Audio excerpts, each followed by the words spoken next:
Good evening. If you can please take your seats. Before I call this meeting to order, I would like to acknowledge the city's land acknowledgement. The City of West Hollywood acknowledges that the land on which we gather, and that is currently known as the City of West Hollywood, is the occupied, unceded, seized territory of the Gabrielino Tongva and the Gabrielino Quiche peoples. I'm calling the July 7th, 2025 City Council meeting to order at 6 p.m. And will our special guest, Valerie Stevechuk, come up to please say the Pledge of Allegiance?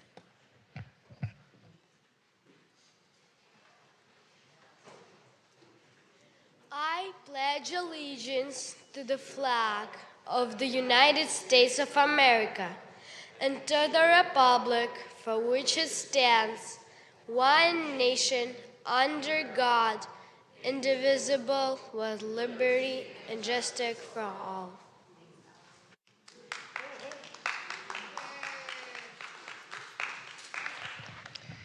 Great job. City Clerk, may we please have a roll call?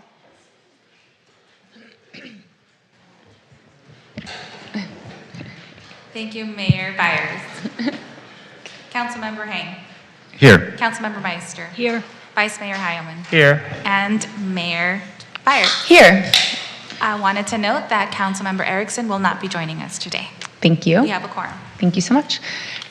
We'll move to a report of closed session. City Attorney, may you please provide a report? Yes, good evening. The City Council convened a closed session at 5:30 this evening. There were no members of the public here to speak on the closed session agenda. The City Council discussed the one item of business listed on the posted agenda. And the City Council did give direction to intervene in litigation. The additional particulars will, upon inquiry, be disclosed after that litigation has formally commenced. That concludes my report. Thank you. Thank you. We'll move to an approval of the agenda. City Clerk, are there any changes on tonight's agenda from staff? No, Mayor, no changes. Okay, what about my colleagues? Do we have any changes? Councilmember Meister. Mayor, could we possibly move F1, co-sponsorship of Hollywood Food Coalition pickleball fundraiser, and F2, co-sponsorship of American-born Chinese Foundation's 2025 Los Angeles Children's Book Festival to consent? Good with me. Anything else? All set? Okay. We'll take a motion on the agenda.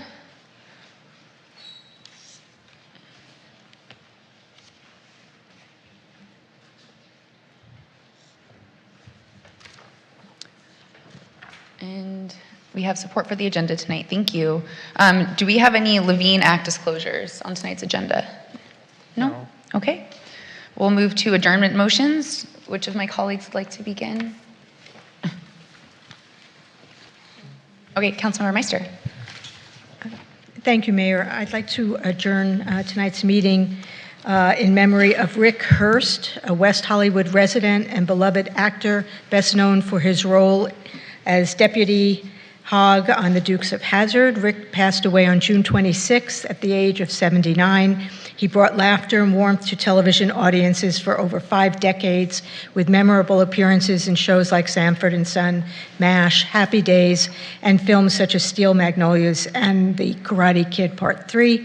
His co-stars remember him as having a heart as big as Texas. We extend our deepest condolences to his sons, Ryan and Colin, and all who loved him. Thank you, Mayor. Thank you. Vice Mayor Heilman.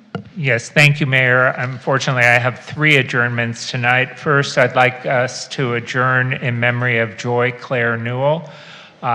Joy was a longtime West Hollywood community member, a dedicated library supporter. She served as treasurer of the West Hollywood Library Board for many years, and we extend our condolences to her daughter and loved ones during this difficult time. Secondly, I would request that we adjourn tonight's meeting in memory of Holly Conder, the sister of our city staff member, Cleo Smith.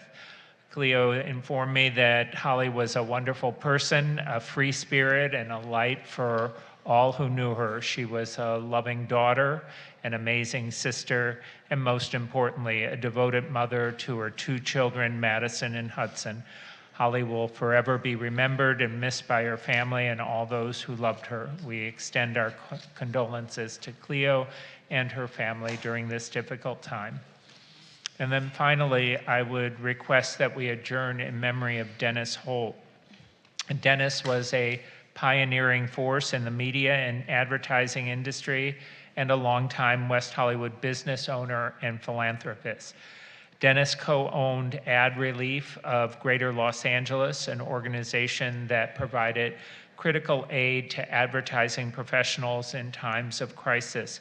He was honored with numerous national and state recognitions for his service and lasting impact. Dennis launched U.S. International Media in West Hollywood with its headquarters in West Hollywood for many, many years.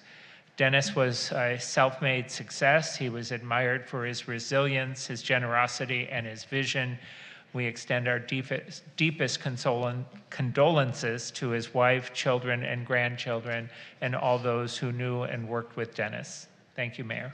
Thank you both. I would like to adjourn tonight's meeting in memory of the more than 80 individuals, including the 27 campers and counselors who tragically lost their lives in the devastating floods that struck central Texas, particularly in Texas Hill Country over the weekend. We extend our deepest condolences to the families and communities affected by this heartbreaking disaster, and I know that lives here in West Hollywood were touched by this as well. We also recognize and commend the first responders, the volunteers, and the many neighbors who have come together with strength and compassion during this time of crisis. Thank you. We'll move to presentations, and I know we have 3 presentations this evening, including first a recognition for Valerie, who did such a tremendous job leading the Pledge of Allegiance tonight. Thank you so much. Please come up here and accept the certificate.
All right, and I'll pass the mic to Councilmember Hing for our next presentation. Thank you, Mayor.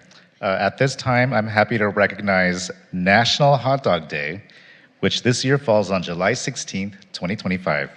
Tonight, we have Mr. Anthony Reed Dugenio from Big Dick's Hot Dogs with us to accept a certificate from the city to help us celebrate this special day.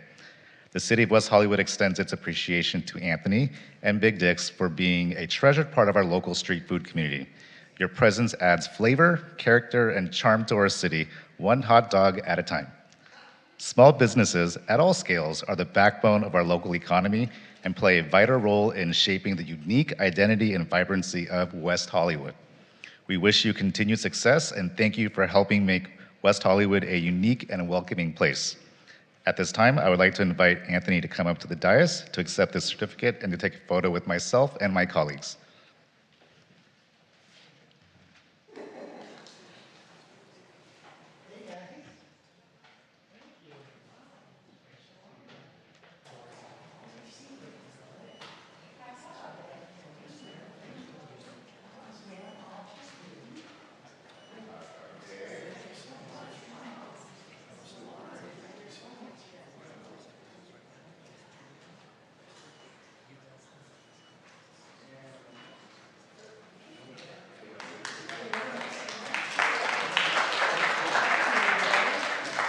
It's your birthday, figures it on me, that's my thing.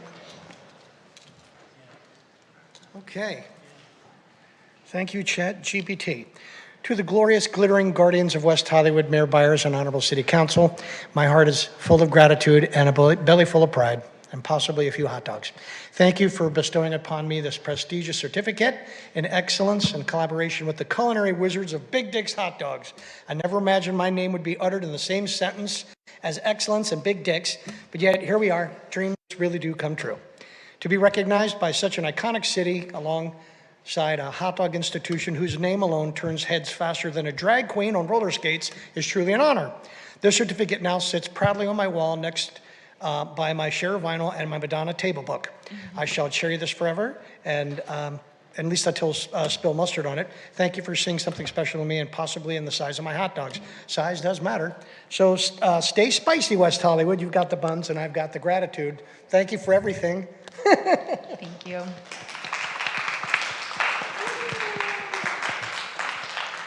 And finally, we have a proclamation tonight recognizing Parks and Recreation Month.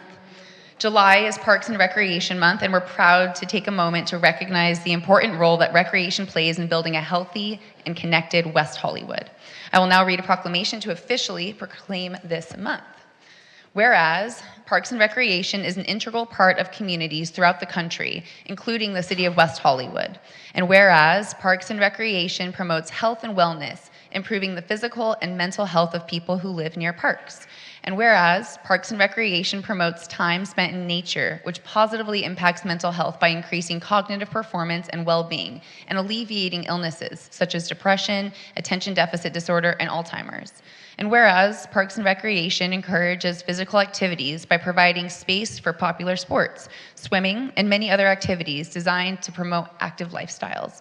And whereas Parks and Recreation programming and education activities offered by this city, such as Tiny Tots, youth sports, aquatic programs, summer camps, and other programming supports childhood development. And whereas West Hollywood's parks and natural recreation areas ensure the ecological beauty of our community and provide a place where children, adults, and pets are able to connect with nature and recreate outdoors. And whereas the dedicated city staff of the city's Recreation Services Division work year-round to provide inclusive, engaging, and enriching programs that bring people together, promote wellness, and enhance quality of life for all residents.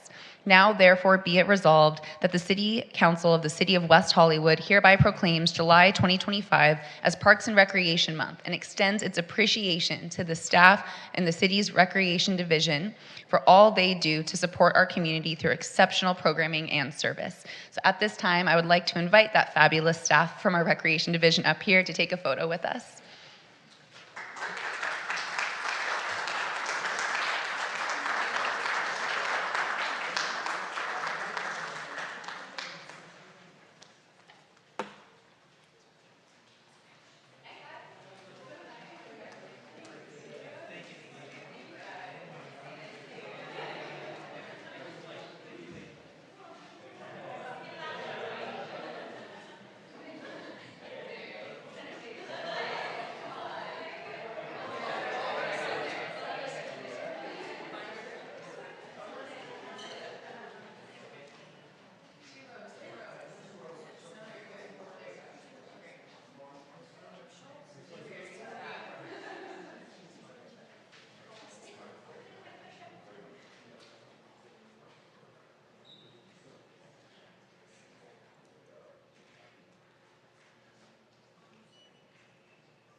Good evening, Mayor Byers, Vice Mayor Hellman, and members of the City Council. My name is Stephanie Martinez, Recreation Services Manager, and I am here today on behalf of the Recreation Services Division to thank you for recognizing July as Park and Recreation Month. This year marks the 40th anniversary of this national celebration, and we are proud to honor this milestone with the 2025 theme, Build Together, Play Together. Through our wide range of programming from Tiny Tots to teens, aquatic programs, youth and adult sport leagues, excursions, contract classes, recreation events, tennis and pickleball, and classes designed for older adults, our division is committed to providing inclusive, high-quality experiences for the entire community. The division is excited to continue growing and evolving our programs to meet the needs of our diverse city. I would like to take a moment to thank the Recreation Services Division staff for their hard work, effort, and dedication to making our programs and commitment to this community do not go unnoticed. I am thankful to work with the dedicated team, especially a special thank you to my leadership team, who is behind me, who helps me manage the division of nearly 275 staff during the summer. Thank you to the City Council for your ongoing support of the work we do. We look forward to seeing you at future recreation events and welcome to the community to take part in the many programs we offer. The division is dedicated to creating spaces that promote health, well-being, and connections. Places where all individuals can feel safe, have fun, and build community together. Together, we are building a stronger, healthier, and more connected West Hollywood and look forward to seeing everyone soon. Thank you. Thank you. So wonderful. We'll move to public comment now. The City Council values your comments. However, pursuant to the Brown Act, the Council cannot take action on items not listed on the posted agenda. The public comment period is limited to 20 minutes with 2 minutes allotted for each speaker. This public comment period is to address the City Council on consent calendar items, other agenda items if the member of the public cannot be present at the time the item is considered, or items of general interest within the jurisdiction of the City Council. Another period is also reserved for general comment later in the meeting for those that could not be heard at this time. Public hearing testimony will only be taken at the time of the hearing.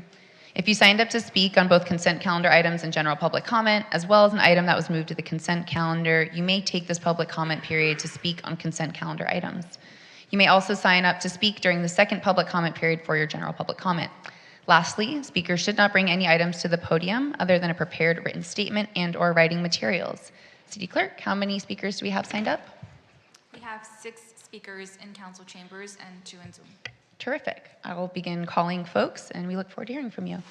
First, I have Nick Renteria, followed by Carlo Capomaza, and then Glenn Rogers. And apologies if I get your name wrong. Hi, good afternoon. My name is Nick Renteria. I'm here to speak about our Vision Zero project and also just in general street safety here in West Hollywood.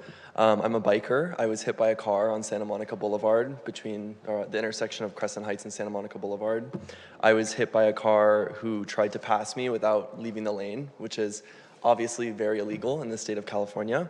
So I was disappointed to see that our Sheriff's Department didn't list passing within 3 feet as a way to keep bikers and pedestrians safe for their pedestrian safety operation that they're running. But I also think the city as a whole should commit itself to educating drivers, considering that we have, I think our traffic is about 70% pass-through traffic. And we have these bus shelters that have advertisement space on the side of them that I think we could use to educate drivers who pass through the city with information like passing outside of 3 feet for bikers. So yeah, thank you guys for that. Carlo Capomaza, followed by Glenn Rogers, followed by Tracy S. Good evening, council members. My name is Carlo Capomaza, and I'm here to respectfully request your support for a resolution directing staff to develop a tenant lease signatory confirmation form. This form would be distributed by landlords during any annual rent increase or lease renewal, giving tenants the opportunity to confirm or correct lease signatory information, fostering purposeful accuracy. Without refreshed lease records, too many tenants realize too late they've been shut out of rent reporting programs that could have strengthened their credit. What seems like a routine reminder is actually a doorway, and this credit bureau-friendly form is the key. It opens access to programs like Built by Wells Fargo, guiding tenants towards stronger credit, deeper financial participation, and more direct engagement with their local economy. This form isn't just administrative, it's educational. It reveals a pathway many tenants never knew existed. And by encouraging tenants to take ownership of their lease data, it empowers them to unlock credit-building tools that support long-term financial stability. Importantly, this resolution complements the city's adoption of Zone Text Amendment Ordinance 2405, which established a 1-year minimum lease term for single-family residences and condominiums. By reinforcing lease transparency and tenant awareness, this measure advances the city's broader goals of housing stability and responsible leasing practices. I urge you to support this resolution and help ensure that renters in our city have the tools they need to build credit, access opportunity, and remain rooted in the place they call home. Thank you. Thank you. Before the next speaker comes up, I just want to make a quick announcement. The captioning on the screen here in council chambers is displaying captions with some visual interference. We're working to troubleshoot this, but we have confirmed that the captioning on the broadcast systems and our live streams is functioning correctly. So it's only the screen here in council chambers that is impacted. And sorry for those who are looking at that now. Thank you. We'll get back to public comment. I have Glenn Rogers next, and then Tracy S., followed by Jonathan Wilson. Hello and good evening, everyone. My name is Glenn Rogers. I'm with the Son of Palm Car Wash. I've been there for 45 years. And on the 4th of July, ICE agent supposedly came by the car wash and took 2 of our guys. Now, these guys are hardworking. They're not criminals, you know, and I've never seen people afraid to go to work. Just want to do their job. What's frustrating to me, and in the beginning I didn't want to say nothing, people wanted me to get on TV and comment and stuff, but nothing happens, right? What I want is some kind of result, which is hard because this is federal that we're dealing with. But what's frustrating most of all is that it keeps on going, and there's nothing it seems that we can do about it. You know, so I'm basically here just to warn everybody. These people, they came in, it's like a smash and grab. They just come, swoop down, and that's it. They run through the car wash and just grab people. So for all you business people out there, just so you know, you got to be on guard. Okay, look for any suspicious vehicles, you know, and be on guard because people are afraid. And you could see it in all the stores you go to, everything. So it's just, for me, it's just a heads up for everybody that this is what's happening. You know, you see guys running in stores, smashing, grabbing, they're doing the same thing with people. Okay? Thank you. Thank you.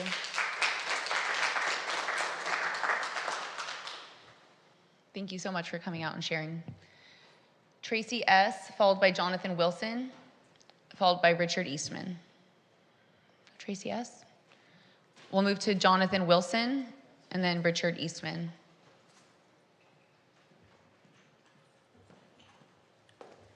Good evening, Mayor, Vice Mayor, council members, and staff.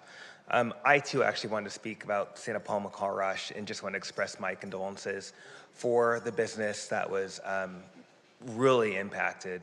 And I have to say, as someone who's also a patron as well as a resident and business owner myself in the city of West Hollywood, I want to say there's something that needs to be done by this. I recognize that the city of West Hollywood has done all they can, or not all they can, but they've done quite a bit to inform all of our residents and patrons and community members about what to do in these situations.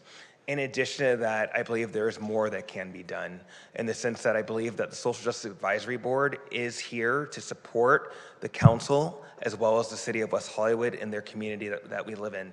I would love that. I would love for the council to consider the Social Justice Advisory Board as a partner in this, and to maybe direct them to maybe work out something along the lines of that would be more. I guess you can say more hands-on with the community. And as a business owner, I just want to say that this is shameful. I have diverse people in my business as well. I think because we are 8 floors up, I would like to think that we're not impacted, but this does sow a lot of different fears for business owners as well as community members. So with that said, please, work with some of your advisory boards to help direct this and help get this resolved. So this is probably not going to be the end, unfortunately. We have ICE that we're dealing with, both terrorist organizations. Richard Eastman, followed by Bonnie Hyde. Oh my God, here I am 19 years after you gave me a permit for the first West Hollywood Medical Marijuana Patient Expo, and we got the AIDS Memorial looking like a bunch of matchsticks. I'm here on behalf of Morgan Wells and his sister Shannon, who came to visit us for 9 hours. I introduced her to a lot of his friends. It's about the unhoused on the streets of West Hollywood.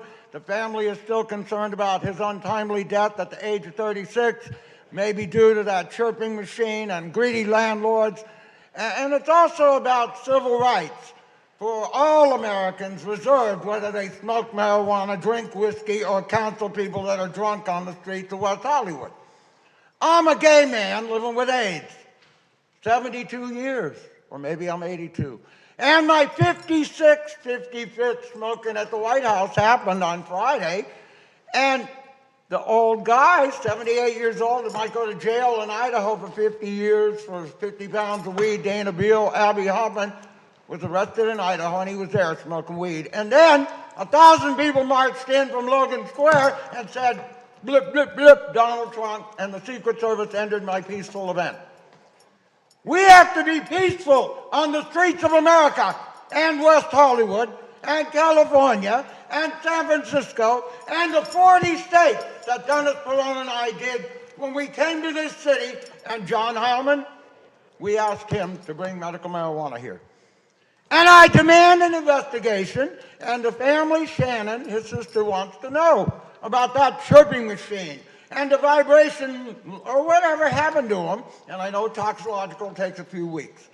So God bless America. God bless all immigrants. And I was an immigrant, unhoused, in 1965, before I sang at the Whiskey A Go-Go, and shout out to the Rainbow Strip and the neighborhood. God bless America. Thank you. Bonnie Hyde.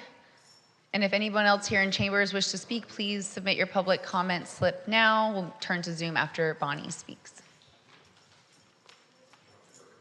Thank you, Mayor and council members, for the opportunity to speak today. My name is Bonnie Hyde. I'm the founder and CEO of the American Born Chinese Foundation, which is a 501c3 nonprofit. We're the host and organizer of the LA Kids Book Festival, which is proudly sponsored by the city of West Hollywood. Today, I just wanted to really thank the city of West Hollywood for a third year of support for our event, which is an event specially dedicated to the diversity and inclusivity of our city, and specifically for family and children. And I just want to say how important it is that we have this event, and every year that we have hosted the event here, right here in West Hollywood Park, we've had humongous attendance, and we just, it's just very special during this time to be able to have such a festive activity that support our families and children and our diverse community.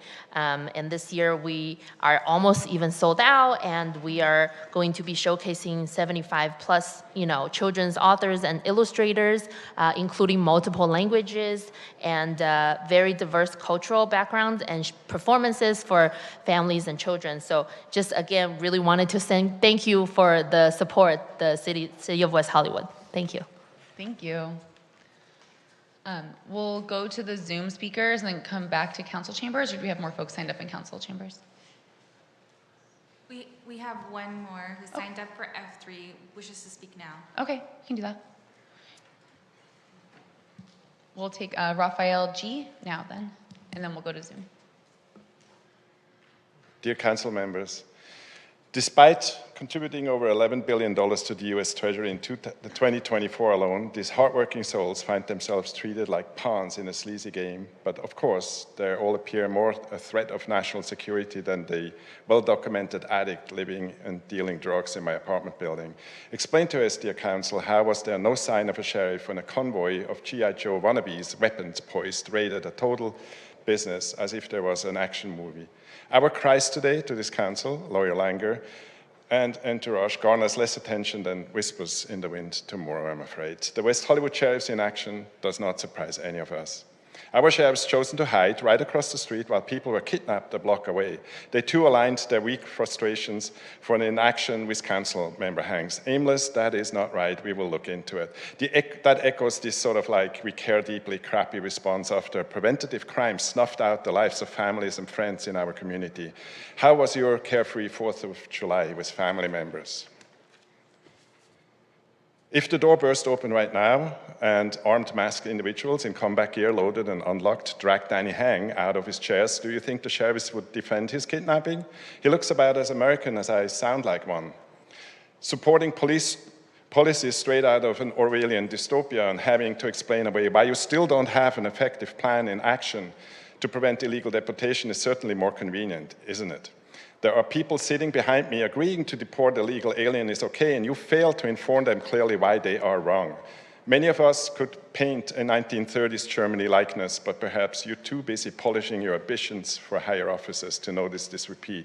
As per usual, your eyes will roll and you skim your coffees tomorrow, conveniently forgetting the workers ripped away from their families and friends from us, sleeping on a cement floor, business as usual. And for me, I'll return back to my apartment building where we have a drug dealer living there, and you all know about that. Thank you. Thank you. We'll turn to Zoom.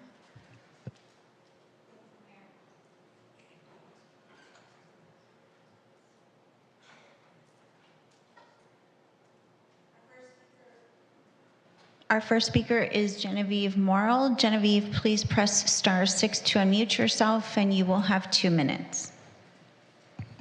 Thank you, Madam Clerk. Good evening, Mayor, Vice Mayor, and members of the City Council. Genevieve Morrill, President and CEO of the West Hollywood Chamber of Commerce. We condemn the actions of our federal government and ICE on the raid of one of our precious businesses, and our hearts go out to the Santa Pom Car Wash.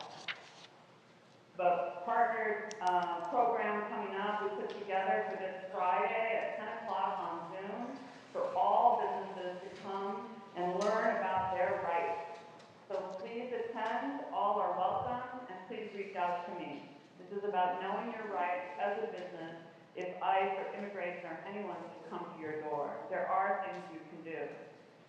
I want to also thank you for supporting our Sunset Business Improvement Program, its inaugural Spinning Sunset, which is a vinyl wax fair.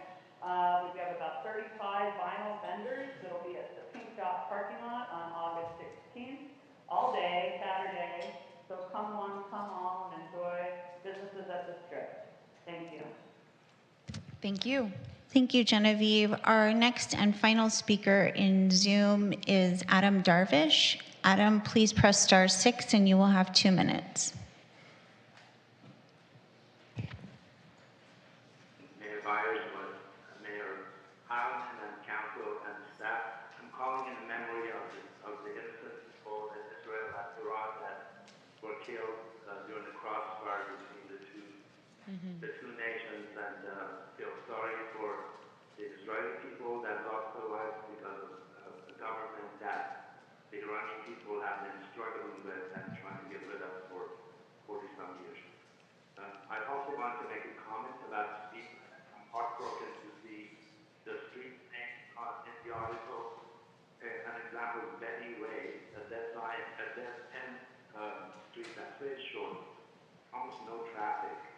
To me, it doesn't make any sense to have narrow residential streets on the list, especially dead-end streets, where residents have been very vocal, including myself, for 5 years in my case, about Larrabee, about Palm, about Clark, but cars going up and down the hill, connecting Sunset to Santa Monica. So please tell me, what sense does this make?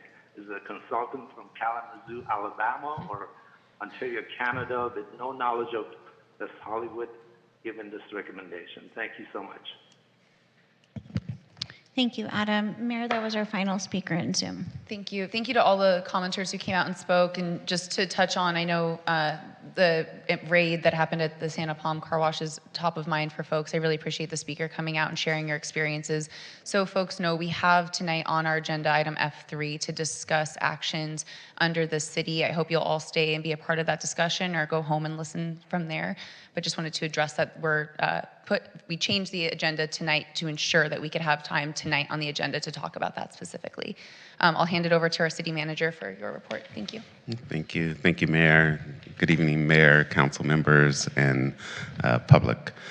I want to thank all the public commenters as well for your comments this evening. I do have a few brief updates. On Monday, July 14th, from 5 p.m. to 6:30 p.m., the city will host a virtual event titled Better Buildings for Everyone, Energy Open House, in support of the city's proposed Equitable Building Performance Standards program. This open house invites building owners, operators, tenants, community members to learn about programs and resources that help make our buildings healthier, safer, and more energy efficient. The event will feature speakers from various organizations that offer technical and financial assistance programs for multifamily and commercial energy upgrades, resources for tenants, and a time for Q&A. For more information, please visit engage.weho.org/building performance. The city will present an Art in Odd Places Voice, a citywide festival of visual and performance art from 4 to 9 p.m. on Friday, July 29th at Plummer Park, Saturday, July 26th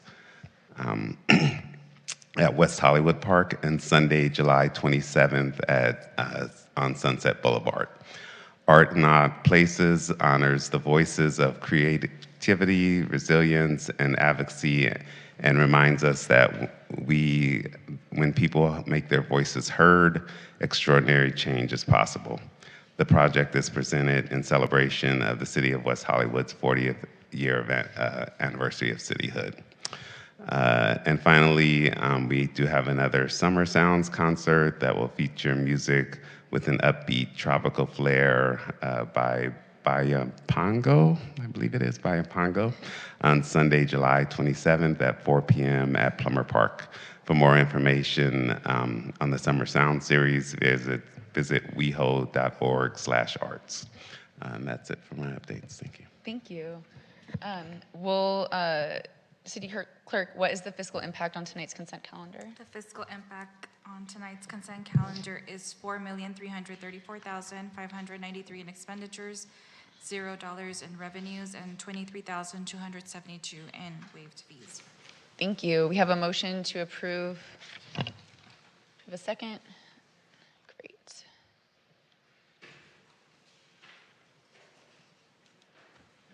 Okay. We're all set then. Thank you so much. We'll move to our first item, D1, WeHo Target Vision Zero, our speed limit reduction updates. I'll hand it over to you. Thank you all.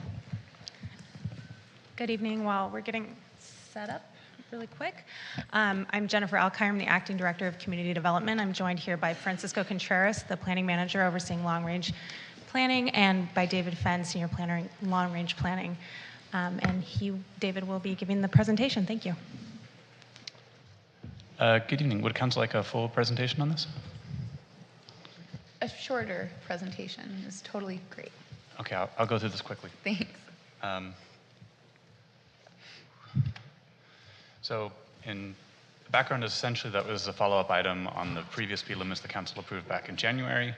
At that time, there were 6 narrow residential streets that were omitted from the ordinance. This item would add those to the municipal code, enacting those changes. And we're also getting back to you on questions from, I believe, Councilmember Meister about additional differently designed streets and things we can do on Melrose Avenue after the design district streetscape improvements are complete. These are the 6 streets that were omitted. So the ordinance attached to this item would add those reductions to the municipal code. I guess I can read them there: Betty Way, Sherborne Drive, Shoreham Drive, Wiley Lane, Phyllis Avenue, and Vista Grande Street. Grande Street. The differently designed streets that we looked at with your additional direction were cul-de-sacs, one-way streets, and streets with traffic calming closures like Almond Drive. We looked at 17 differently designed streets, and for various reasons related to data collection challenges with speed surveys and low volume streets, there's 2 that we believe are worth looking into with a speed survey. Those are Harrod Street, partially because it's a school zone, because there's an existing advisory speed limit of 50 miles per hour, there's traffic calming, and there's a history of complaints on that street. And the other is Almond Drive, which has similar conditions in that there's existing traffic calming, there's a closure at the north end, And it's a longer segment that functions a little bit like a neighborhood collector, more than just a standard neighborhood street. It's not just residential frontages. People from the other streets kind of use it to access other streets. So yeah, those are the two that we're recommending doing a speed survey on. These additional streets are different than the last round of reductions in that you can't just approve, we're lowering the speed limit. We have to actually do a survey and measure the speeds that cars are actually going. And many of these other streets, we believe that if we conducted those surveys, they may not result in the reductions that we'd be looking for. So yeah, those are the challenges that I was just talking about. For Melrose Avenue, we do believe an additional reduction is possible by making it a business activity district. It would meet the criteria for that after the additional phase of the design district streetscape is complete. However, because of some requirements with state law about not having major drops in speed limits between jurisdictions or segments, we believe we should work with the city of LA to see if they are willing to also lower their speed limit so that we don't have to have a 1,000-foot transition zone between their 35-mile-per-hour zone and a lower zone in West Hollywood. So for a more consistent speed, we need to work with them. If they don't want to work with us or are unable to on that, we could pursue the transition zone, but we think it's worth having the conversation first. So yeah, those are the recommendations, and we're available for any questions. I should also mention we have Sean Carney from DKS is available over Zoom if we need his expertise as well. Thank you for the short presentation. Do my colleagues have any questions? I don't see that we have any public comments signed up on this item. No questions from my colleagues? Okay, we have a motion and a second to approve the recommendations as listed. And you have 4 votes. Thank you very much. Thank you. We'll move to item E1, update on cannabis marketing and amendment to the agreement for marketing support with the West Hollywood Tourism Marketing Fund, DBA Emerald Village. I do see that we have a few public comments signed up. We'll allow staff to give a report, presentation, whatever you got, and then we'll go to public comment.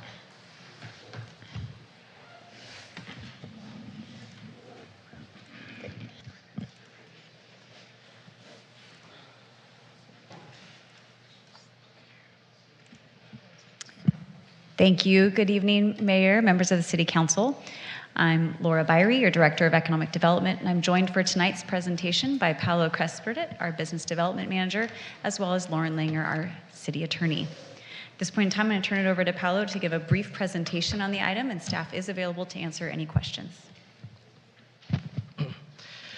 Good evening, Mayor, members of the Council. Paolo Cresperdet, Business Development Manager here for the City of West Hollywood. As mentioned, we'll be talking about item E1. In the recommendations, there are 2 recommendations for tonight for the Council to consider. One is to receive an update on the cannabis marketing support, and 2 is to authorize the City Manager to negotiate and approve Amendment number 3 for marketing support services with Emerald Village West Hollywood. You'll notice in the report that was provided to you, staff provided its recommendation with an alternative recommendation for each section should the council desire to direct staff on the requested actions, including extending marketing support, continuing the tax rebates, and modifying the security patrol requirements. So as mentioned, tonight's item provides an update on cannabis marketing efforts in response to the state of the cannabis industry letter that was sent by Emerald Village West Hollywood. We'll focus on the 4 areas included for the formation of the Cannabis Business Improvement District, the marketing support through Emerald Village, the cannabis tax rebate, and the security patrol requirements. It should be noted that the letter from Emerald Village contained additional requests. However, in discussions with staff, Emerald Village stated that the priorities were the marketing support, tax rebates, and the security patrol for neighborhoods. So in 2024, in July 2024, the city entered into an agreement with Civitas Advisors to explore creating a cannabis business improvement district to fund long-term marketing. The consultant facilitated a focus group and a subsequent cannabis business survey. As a result, from the focus group and the business survey, it showed that there was not a majority support to advance a cannabis bid at this time. For marketing and support, in January of 2024, the City Council approved an agreement for Emerald Village for the amount of $50,000. In December of 2024, the City Council approved an amendment to increase the agreement by $190,000 and to extend the term for an additional 6 months. And in June 2025, the Emerald Village contract was extended for an additional month through July 30th of this year. Staff recommends that the City Council amend the contract with Emerald Village for an additional 5 months and use the remaining funds that have been unspent, which is about $55,000. While Emerald Village has completed its contractually obligated deliverables, such as ongoing cannabis efforts, these ongoing business cannabis marketing may be better addressed through targeted initiatives by individual businesses. A supplemental memo was provided to the City Council and the public outlining the requests to review reporting requirements for contracts with Emerald Village, Visit West Hollywood, and West Hollywood Chamber of Commerce. It's also important to note that some of the contracts that are in that memo are funded directly from business assessments, such as the Sunset Strip bid and the Design District bid that is inclusive of up to 200 businesses, whereas the Emerald Village marketing support is funded by the city, which is inclusive of only 11 businesses. The council may choose the alternative recommendation as seen on the screen and in the report and direct staff to amend the term of the agreement by 11 months through June 30th and to increase the not to exceed amount by $200,000. On tax rebate, the council approved a temporary 2% cannabis tax rebate in 2024, which resulted in approximately $390,000 in lost revenue. The temporary 2% tax rebate ended on June 30th of 2025, but Emerald Village has requested the tax rebate to be extended for an additional year. Staff's recommendation is to return to the 1.5% rebate. However, the council may choose to direct staff to return with an ordinance to continue the full 2% rebate, resulting in about $390,000 in lost revenue. For security patrol requirements, the municipal code requires businesses to provide security patrol for a 2-block radius surrounding the business during operating hours. Staff looked into the feasibility of having security ambassadors fulfill this requirement. However, there are some issues of using public funds for this purpose. Staff additionally considered using the potential cannabis bid to fund this requirement, but as mentioned earlier, there was not a majority support to support this potential cannabis bid. Emerald Village West Hollywood has requested this item be repealed or not enforced. However, staff recommends keeping this current requirement. This is, again, a policy discussion for the City Council, and the City Council may direct staff to return with a first reading of an ordinance to amend the requirements to remove the security guard requirement for cannabis businesses, or direct the Business License Commission to study and provide a recommendation on such a change. And with that, that is staff's presentation. Staff is available for any questions the council may have. Thank you so much. I think we turn to public comment and then we come back for discussion and deliberation. Okay, terrific. We'll go to Jay Handel first, and then I see Scott Schmidt signed up, followed by Stephen Post.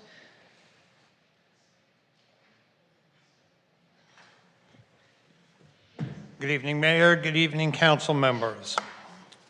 Emerald Village. First, let me give you a disclaimer. I am the president of Emerald Village and the partner owner of The Woods. Since moving into this town, The Woods has contributed $510,000 in taxes to this city, which represents probably around 25% of the money you guys have received in the taxes so far. Councilmember Hang, you made a great statement before in another item. Small business is the backbone. And what you're going to do now is you're going to break our backs. The reality is simple. The cannabis industry is hurting. Why is there no bid? There's no bid because 3 of the 12 licensed people are in receivership. 2 additional ones are not open right now. Almost 50% of the businesses can't make it right now. Taking that 0.5%, it may not mean a lot to you guys, it means a lot to our industry here in West Hollywood. Just look at my numbers. Listen to those numbers. I'm happy to share month by month. Why should Emerald Village get the money to continue? More money? Well, I look at our trajectory. It's on a way upward basis. And I know it's because of the actions of Scott and Emerald Village and what they've done with the money. Roving guards. I'll wrap it up because my time is almost up. It's a joke. They have no policing power. You're putting them in danger. You're putting our stores in danger 7 times out of 14 hours, having no guard in our store so they can walk around the block and have no authority to do anything. Thank you. Thank you. Thank you. Scott Schmidt, followed by Stephen Post, then Steve Martin.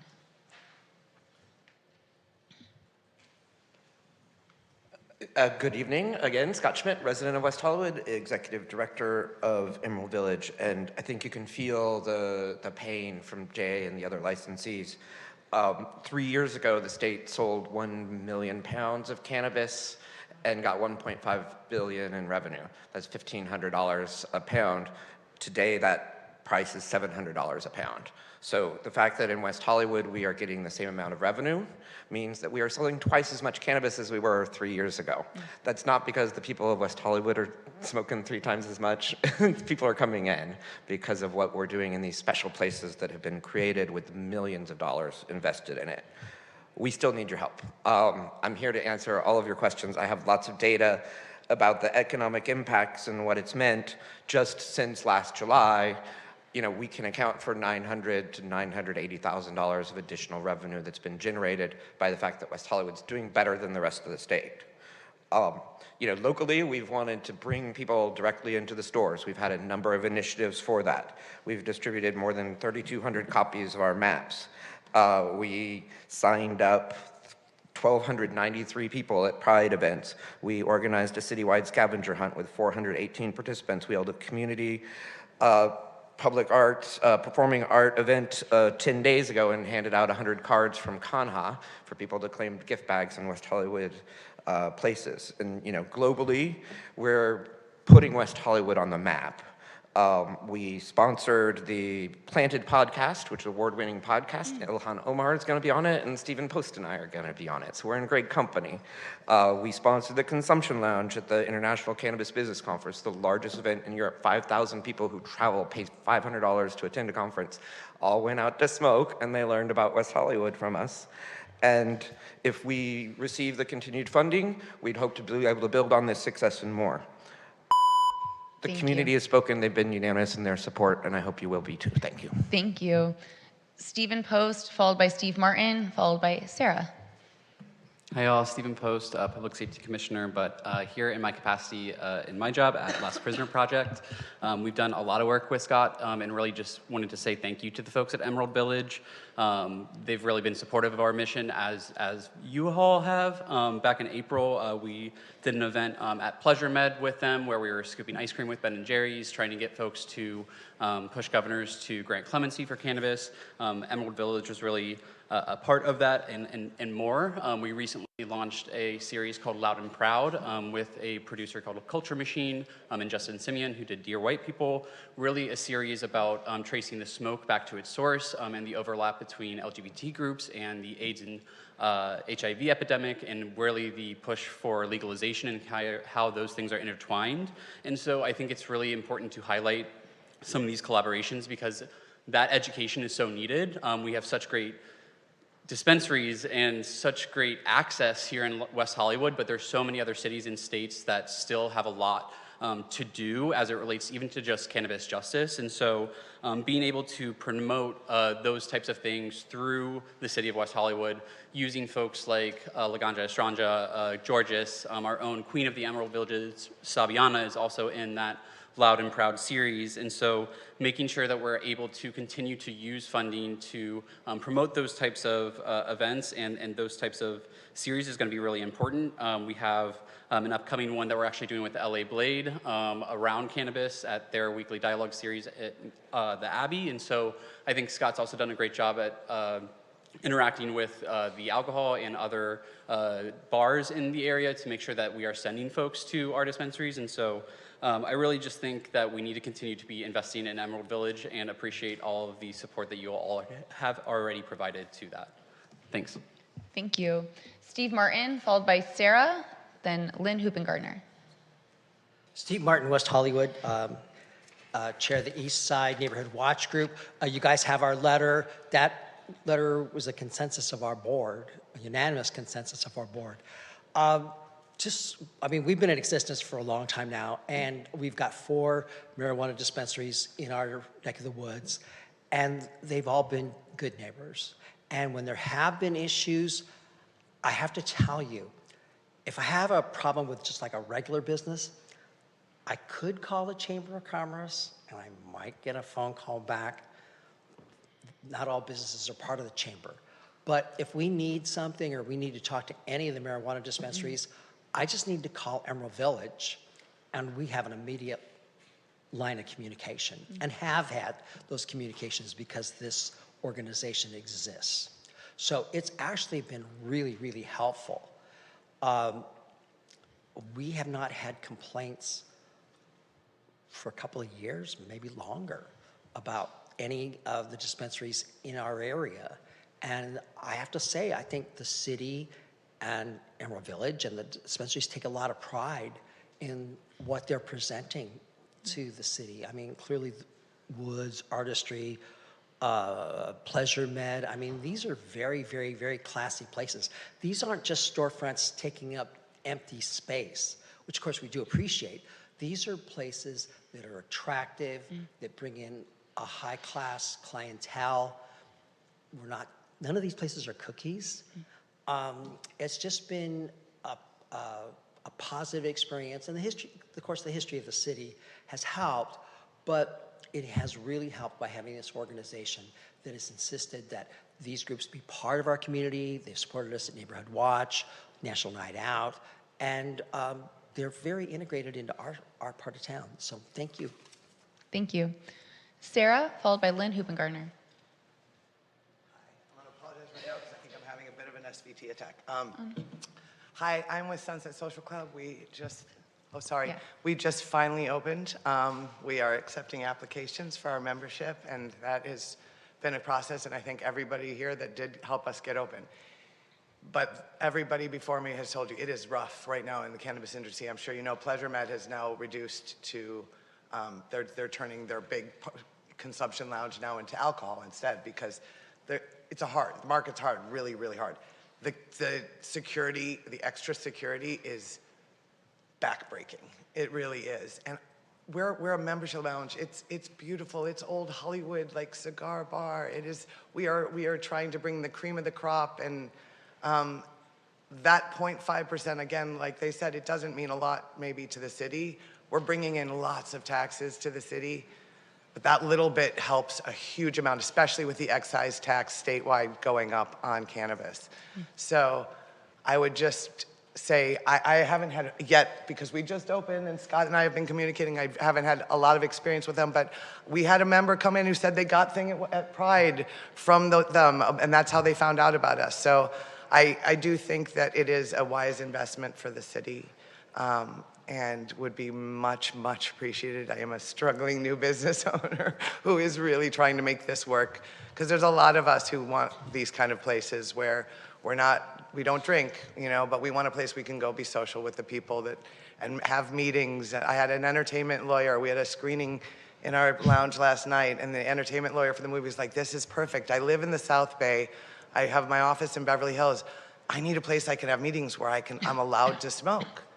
And we are that place. So I hope that you can help us. Thank you. Thank you. Our final speaker in chambers is Lynn Hoopengardner.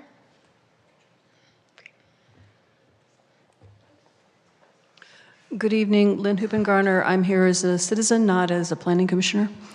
I'd like to speak to the item of security. And a number of months ago, I called because there's a dispensary just at the foot of my hill, and people buy their product and then they walk up the hill and smoke sitting on my front wall. So I called and asked about the security and their patrols. And I was told by the owner that the security is there to patrol, to look for security risks for the business, not to serve any public safety or any other service in the community. So with that in mind, I guess I would ask you to revisit this whole security concept and what is it really about and who is it for and who does it serve? The need for patrols around and around, if they're not actually doing anything in the neighborhood, for the neighborhood, what is the purpose? This came because, unfortunately, I'm one of those people who gets very sick from the smell of the smoke. My cat doesn't like it either. and there's a lot of people walking their dogs, you know, with their kids. And so there's the secondhand smoke, which is illegal on the streets of West Hollywood, is a concern. So I would ask that the dispensaries be maybe asked to post something on the wall right next to the door that says, no, you can't smoke on the streets of the city. That would be a service to the city. And then reconsider this whole business of the security and ask, you know, do we have a clear definition of what is the security for? What is its purpose? And who is it serving? Thank you. Thank you. Thank you to all the public commenters who came out and spoke. I believe that concludes the speakers list. We'll come back to this council for discussion deliberation. Do anybody have comments or questions to begin with? No, Vice Mayor, you want to jump in? Well, I wanted to thank our staff for their work on the item. Also thank Emerald Village and thank all of the speakers who came out. There's a lot that I agree with in terms of the staff recommendations. I certainly support continuation of the contract for the next 6 months. I don't agree with cutting back on the rebate from 2% to 1.5% at this time. I also think we should be looking at the security issue. I think we imposed that when we started the cannabis program, and it was largely because of fears and concerns about how this would impact the neighbors and the neighborhood. And I think our experience has shown us that these businesses don't really have a significant impact on the neighborhood. There will be issues, as Lynn related. There are going to be problems with any kind of business. But I don't think imposing upon the business this obligation to have security people out in the neighborhood makes sense any longer. And as one of the speakers said, it takes away from the security that they actually need on the premises. So my reaction here is that we should certainly continue the contract with, thank you. We should continue the contract with Emerald Village. We should not cut back on the rebate at this time, and that we should, I don't know how we amend the requirements to address the security issue, but I think we should do that. And those are my thoughts. Thank you, and I'm sorry, there is one more public comment in Zoom, so we're gonna go there and then we'll come back. Sorry for the, no, that's my bad. Thank you, Mayor. Genevieve Morrill. Please press star 86 to unmute yourself.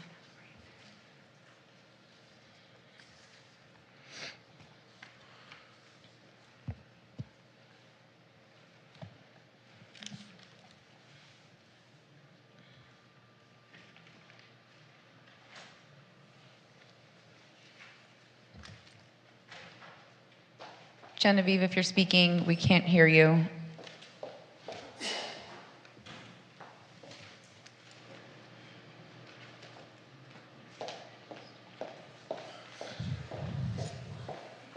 Give it. There we go.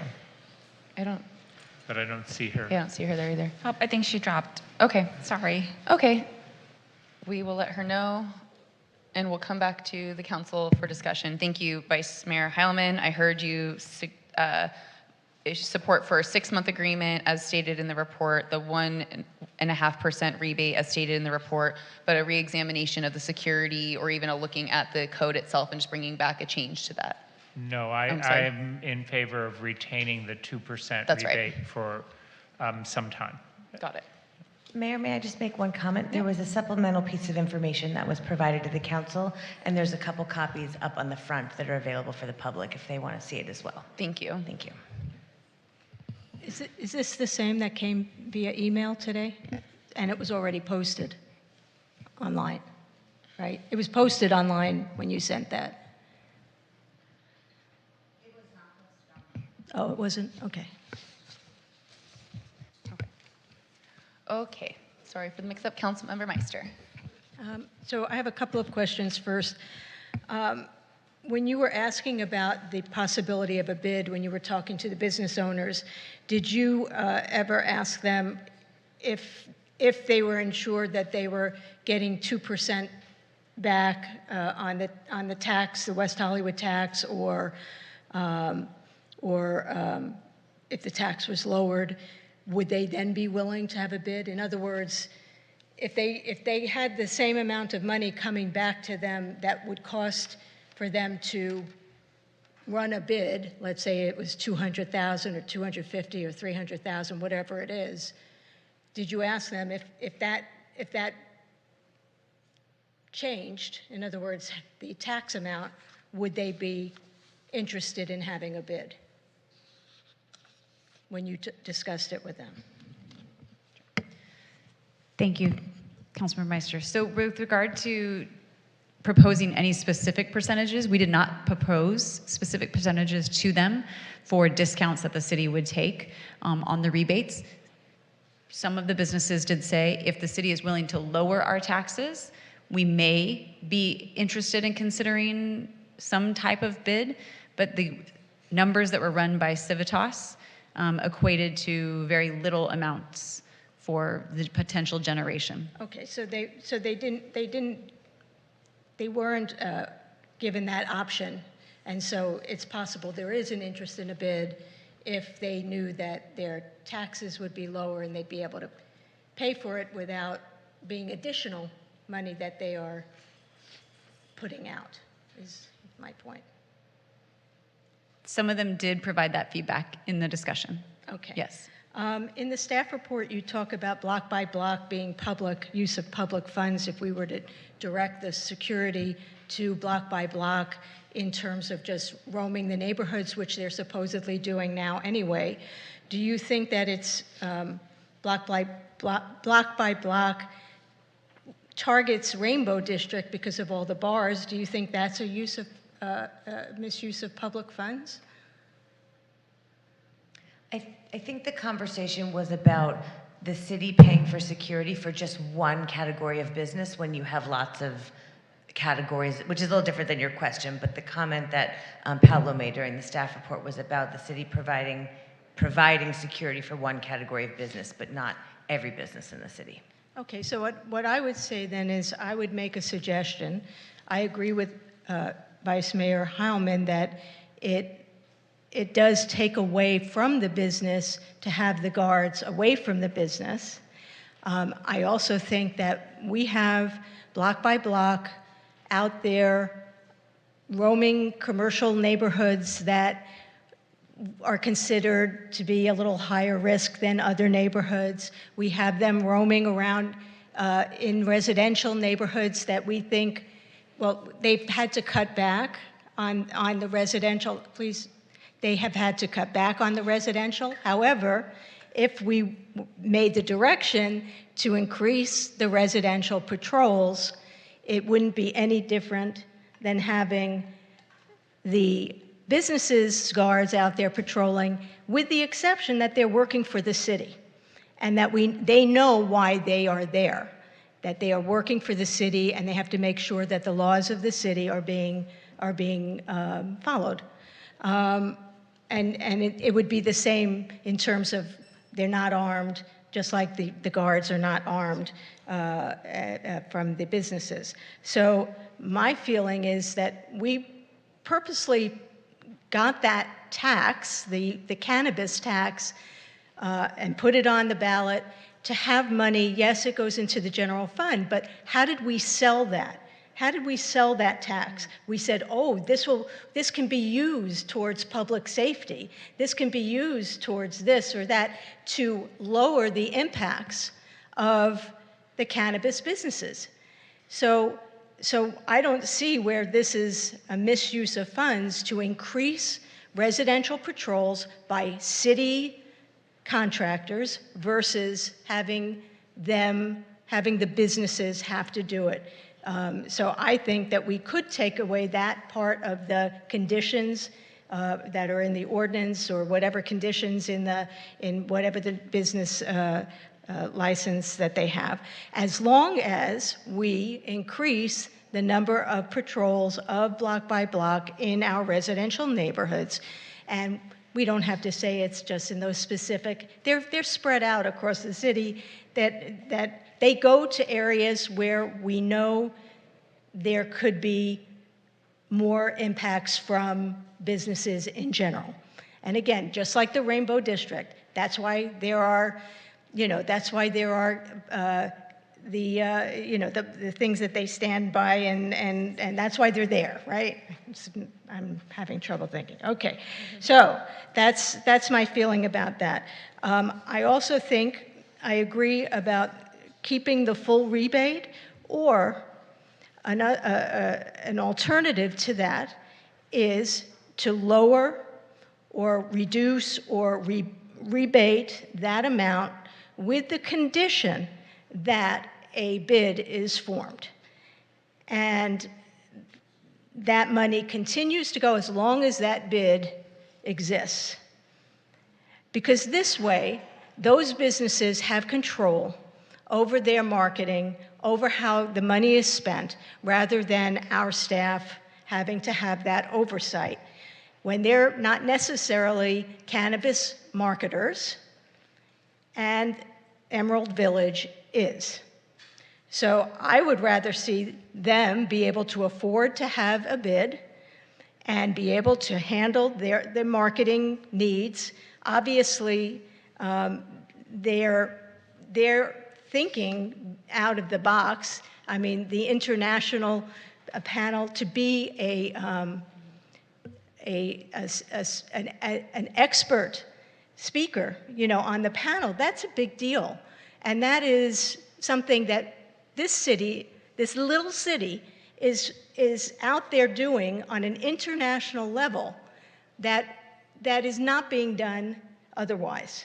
And to not support that type of effort, to me, is just short-sighted. It's just short-sighted. Look, if this council decided to get rid of cannabis and say, okay, we're not having legal cannabis anymore, we'll go back to medical and on the streets and whatever, get that nickel bag back, that's fine. But if we want this business if we want this industry to succeed, we have to support it. Mm-hmm. And the only way it's going to succeed is if we let them do what they do, because they're experts at doing it. And so my feeling is we support it as much as possible, and if not only, by giving that ability to have that bid, I think is the most important thing for this industry to survive. They did better than, in terms of percentages, et cetera, they did better than the state, they did better than the county this last quarter, although numbers were down everywhere. Well, there's a reason for that. So I just think that I think it's just, we need to support them. Thank you. Councilmember Hang? Thank you, Mayor. Well, I want to thank staff for this very robust report. And yeah, Mr. Handel was correct. Small businesses are the backbone of our community. And I am in agreement with my colleagues, but I just had a couple questions for you, for staff. So I see that there's $55,000 left over. Do we know why that wasn't spent on marketing by Emerald Village, or Because they're asking for another 200,000 when 55,000 wasn't even spent yet, or they have left. Yeah, so as a result of the fires that happened earlier this year, some of the events that were pre-planned at that time were postponed or deferred off to other times during the month, so that's why there's some leftover money in the account. So was there a plan to redouble after the fires have concluded? Because they've pretty much concluded. Yeah, they have restarted doing some events. Most recently, they did a just off the oil event. Sorry if I'm getting it wrong. It was an event to promote the 710 type of promotion. They've also done some other events previously to that as well too. But they have submitted to staff a plan to spend down the additional $55,000 should the council choose to do so, or the additional $200,000 should the council again choose to do so. Thank you. So I am in agreement with my colleagues. I think this is an industry that our city has put into place. We need to nurture it. The industry itself is facing very challenging times. I am in agreement with the security guard. I don't think it's necessary. That has evolved since the program was first implemented. I do see it as a waste of resources, and I'm also for the 2%. Thank you. Thank you. Councilmember Meister, I think you were making an alternative recommendation regarding the 1.5 to 2% rebate and the discussion of a bid. Can you clarify that? It sounds like there's support otherwise for Vice Mayor Heilman's motion effectively. So, except for one addition. Right. Okay. So what I'm saying is that if our tax says we can charge up to X amount, we don't have to charge that amount. So if we lowered it to the point where they're getting the same money that they're asking for here, on the condition that they put together a bid, so that there is a formal marketing agent doing the marketing for all of the businesses as a whole, as a WeHo industry, then as long as there's a contract that there's a condition, the tax can be at this level until, unless you get rid of the bid. Then we have the option of raising that tax back to the level that it is the maximum level, which I believe is 7%, the city tax. So whatever that amount is, if it looks like it's in that 2% area. Again, I would suggest that because then it gives them control. I'm just really tired of having staff come back here every, 4 months to talk about this. Let them have the control over their marketing. And if they fail, they fail, and it's over, that's it. It's the same money to the city. It's the same amount of money. It would be whatever it is to be equal to 200 or whatever the magic number is to make a bid successful and to make a marketing plan successful. The only thing I would add also is just that I would recommend to increase the block by block to make sure that there's more block by block in the residential neighborhoods. I know we've had to cut back because of some things going on, and they've been on commercial corridors more so than the residential neighborhoods. But we did promise the residents that they would be in the residential neighborhoods. So, we have the money from the tax. We sold the taxes to our residents by saying, oh, this will give us more money for public safety. This will give us more money for this and that. People, I voted for it. I voted for it because I said, okay, more money for public safety based on the impact, the potential impacts, right? So that I would love to have at least a conversation about option A or option B. Okay. Vice Mayor Heilman? Oh, I'm sorry.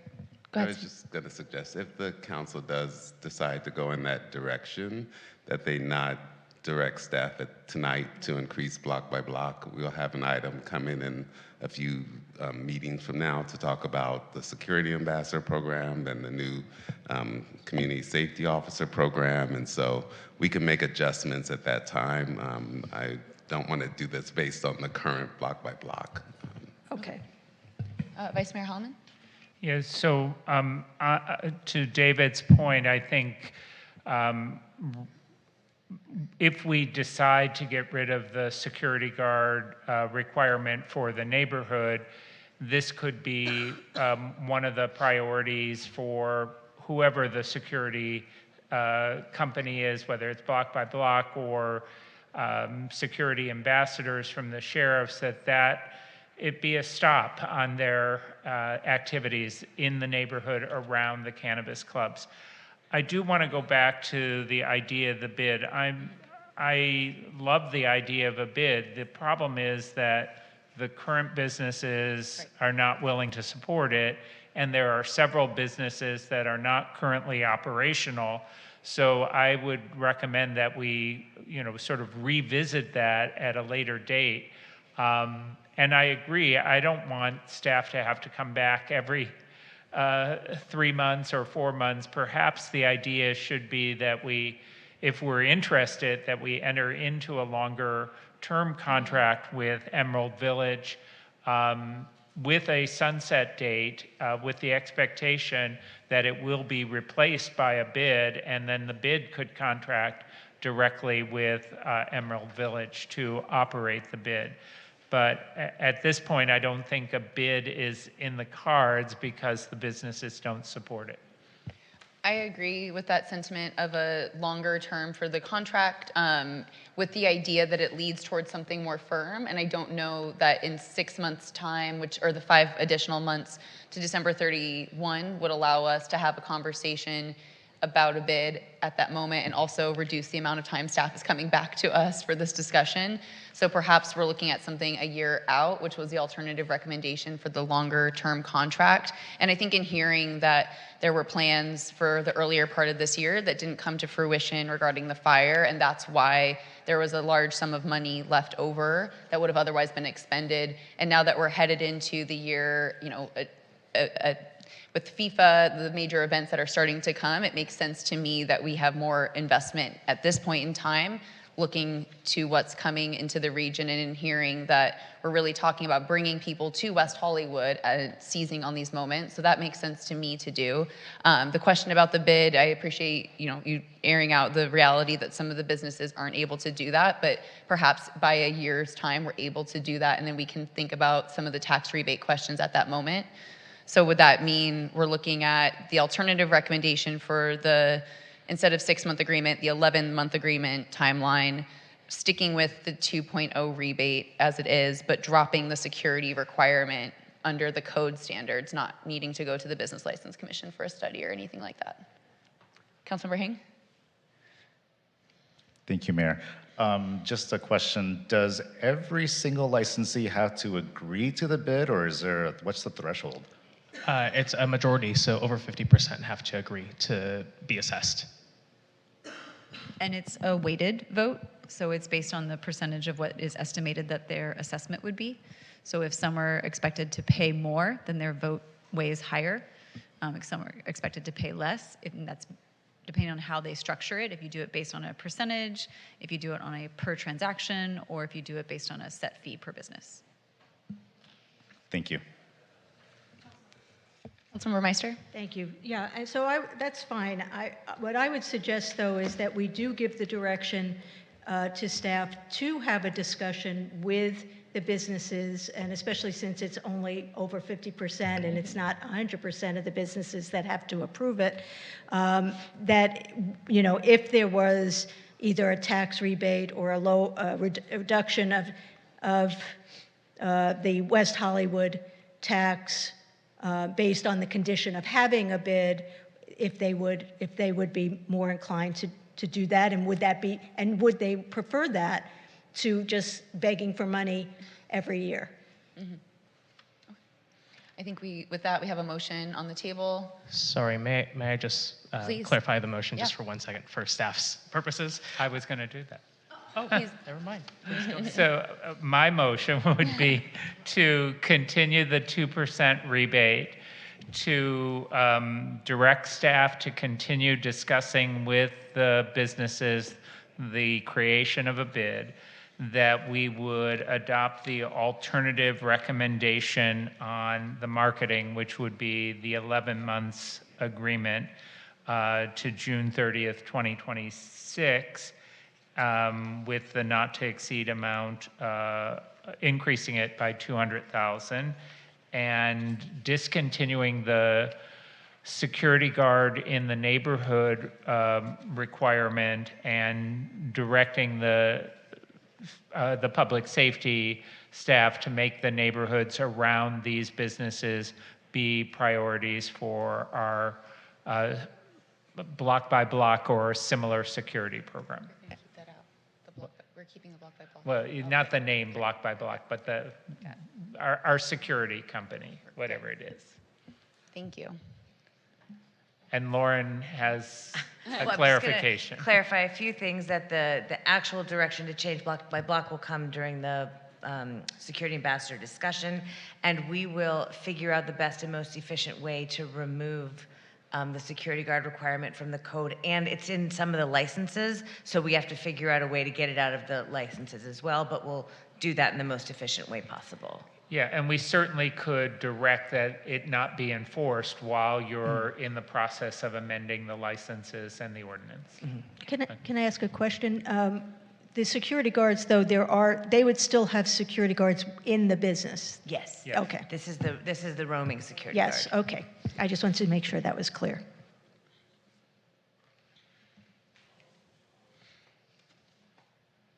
One more clarification, it's retro back to June 30th on the rebate? Yes.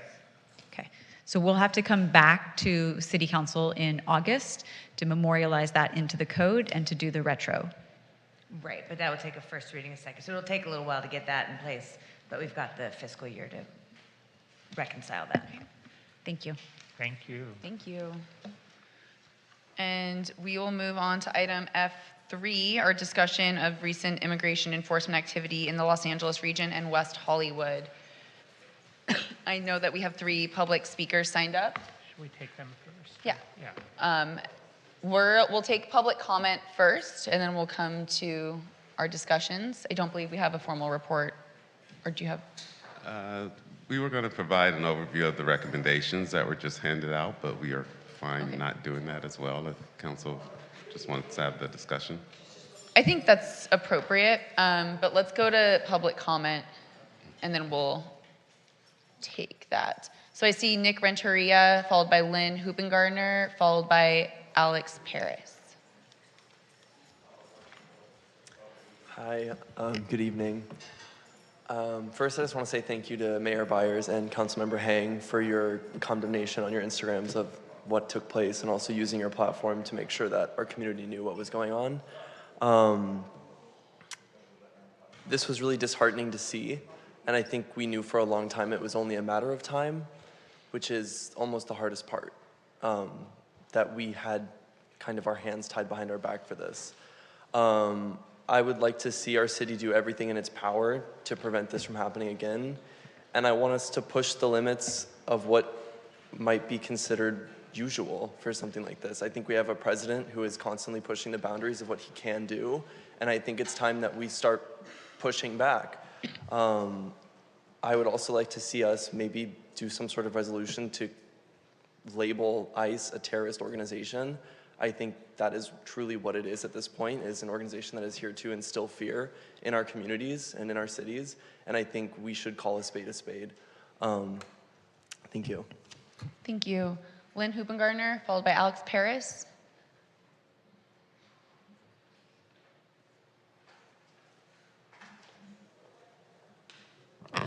Lynn Hupengardner, City of West Hollywood, again here is a private citizen. Today's LA Times article on masking of police officers was very prescient for tonight's conversation. I'm just going to quote a couple things from it for the record. Regular police officers operate every day without their faces, with their faces uncovered and their badge numbers visible. And it's not considered unsafe for their identities to be available to public. I think it's clear that agents are trying to create a certain spectacle of intimidation and lack of democratic control By anonymizing themselves, they are indicating that they are not accountable to any sort of the public. The secretive approach taken by immigration agents as they conduct unlawful, suspicionless stops has not only created a culture of fear, but has also needlessly impeded local law enforcement. Because their vehicles and uniforms are not clearly marked and their tactics can be highly aggressive, the public cannot easily discern who is a federal law enforcement agent and who may be a criminal. DHS regulations actually require immigration officers to identify themselves during an arrest as soon as it is practical and safe to do so. I ask myself, how can I know if a masked man detaining me is an ICE or a kidnapper? And I think that's true for anybody. And who can protect me if a man with a gun comes up with a van and tries to haul me into a car, or my assistants, or any of my staff? Perhaps it's time for the city of West Hollywood to have their own ordinance that prevents anyone from wearing a mask and carrying a weapon at the same time. Something to consider. I'm sure legal has something to say about it. I'm sure the Supreme Court might have something to say about it, but let's wait until they do, and in the meantime, let's enforce our own ordinance. Thank you. Alex Paris, followed by Nick Roybal, followed by Steve Martin. And if anyone else wishes to speak, please do get your slips in. Thank you.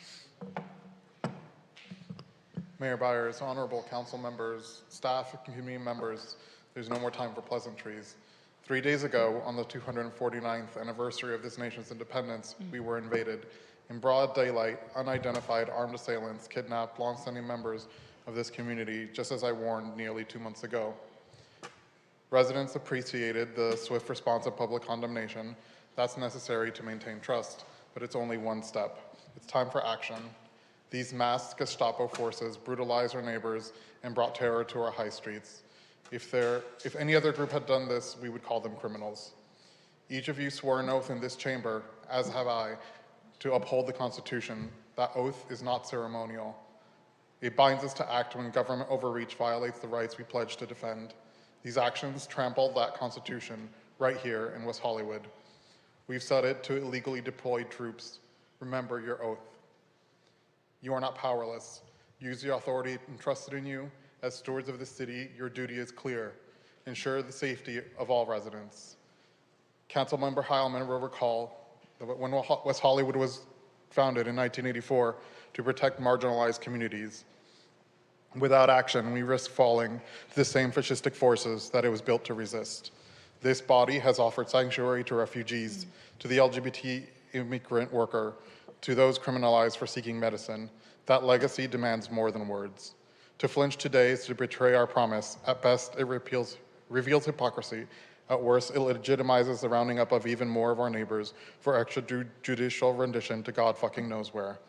Press releases offer comforting aroma, but florals do not shields make. What we need from this dais is fire, action from this council. Deliver not comfort, but protection.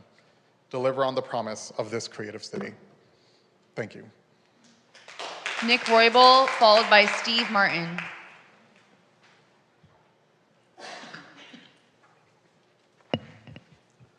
Hi, Council and West Hollywood. Today, something interesting occurred in MacArthur Park, where the mayor of Los Angeles, Karen Bass, confronted DHS, demanded to speak on the phone with the director of the operation. And there was a lot of back and forth, exactly what happened, what didn't happen. One thing told to the mayor of LA, another to journalists on the scene.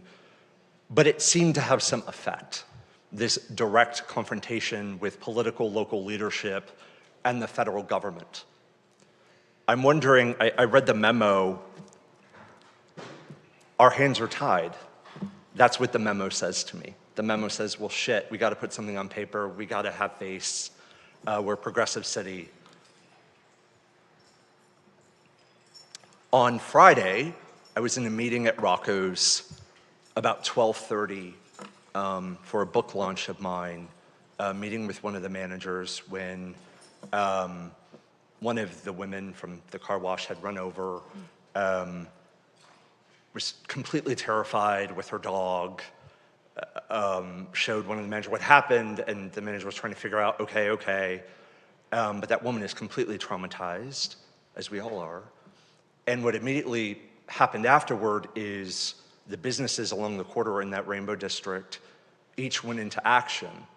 Owners, managers going door to door, speaking with staff, letting employees know, a lot of our performers and dancers, that if they didn't feel safe coming to work that evening, they didn't have to come.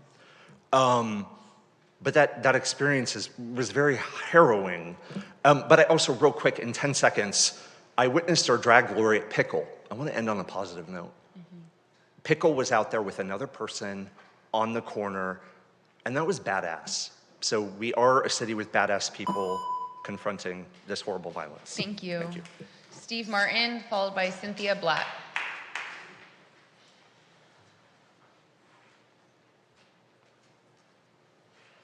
Steve Martin, West Hollywood, and I certainly agree with virtually all of the concerns and points made by all the other speakers.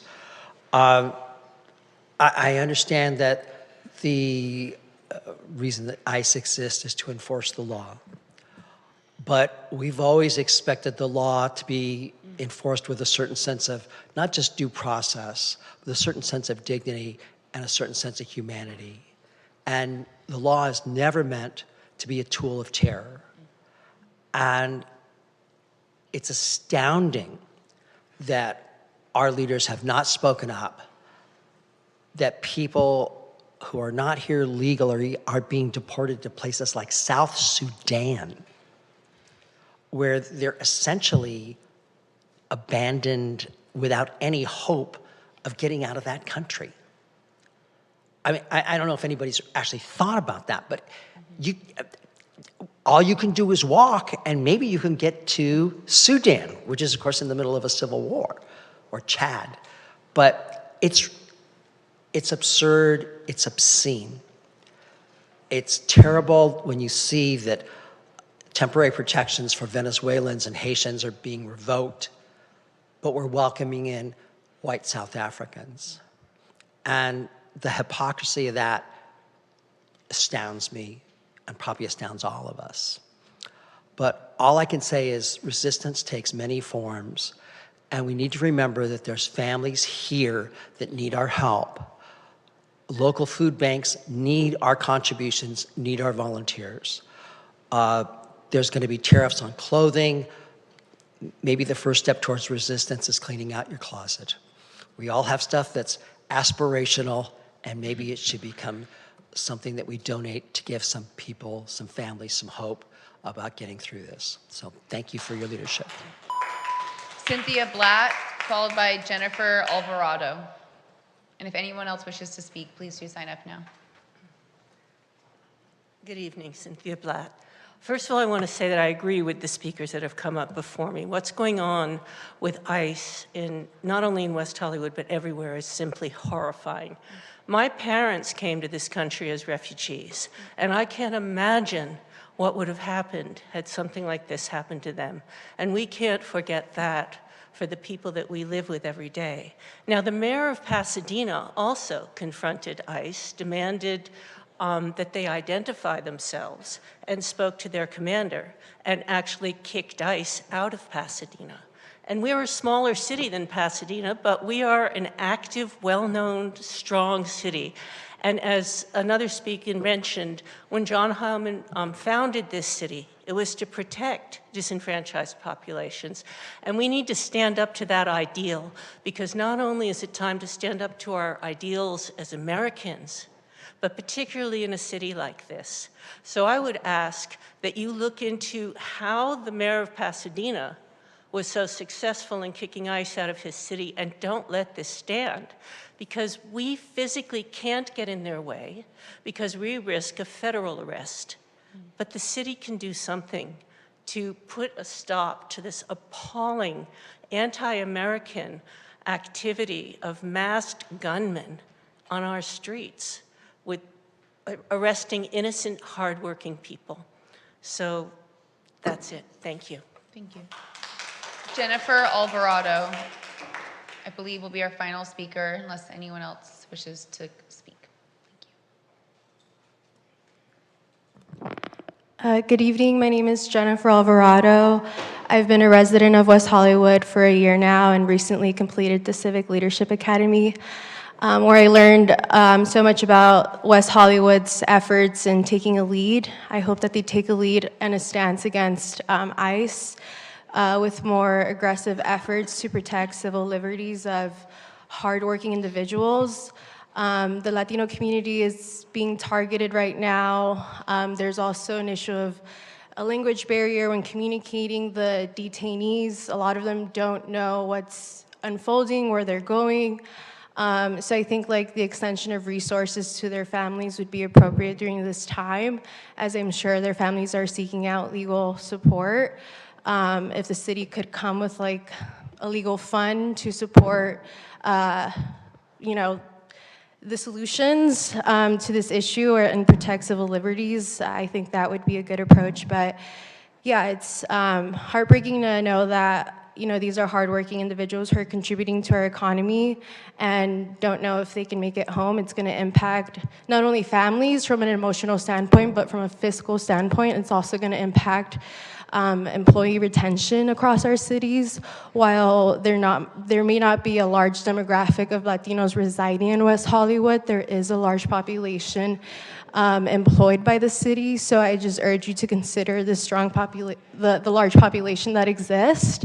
But yeah, thank you so much for, again, using your platforms to stand up against the abductions that have been happening, and this form of just taking away civil liberties based on someone's appearance is unconstitutional, and everyone has the right to due process. So yeah, I just hope that we can come together to support the immigrant community that's hurting deeply right now. Thank you.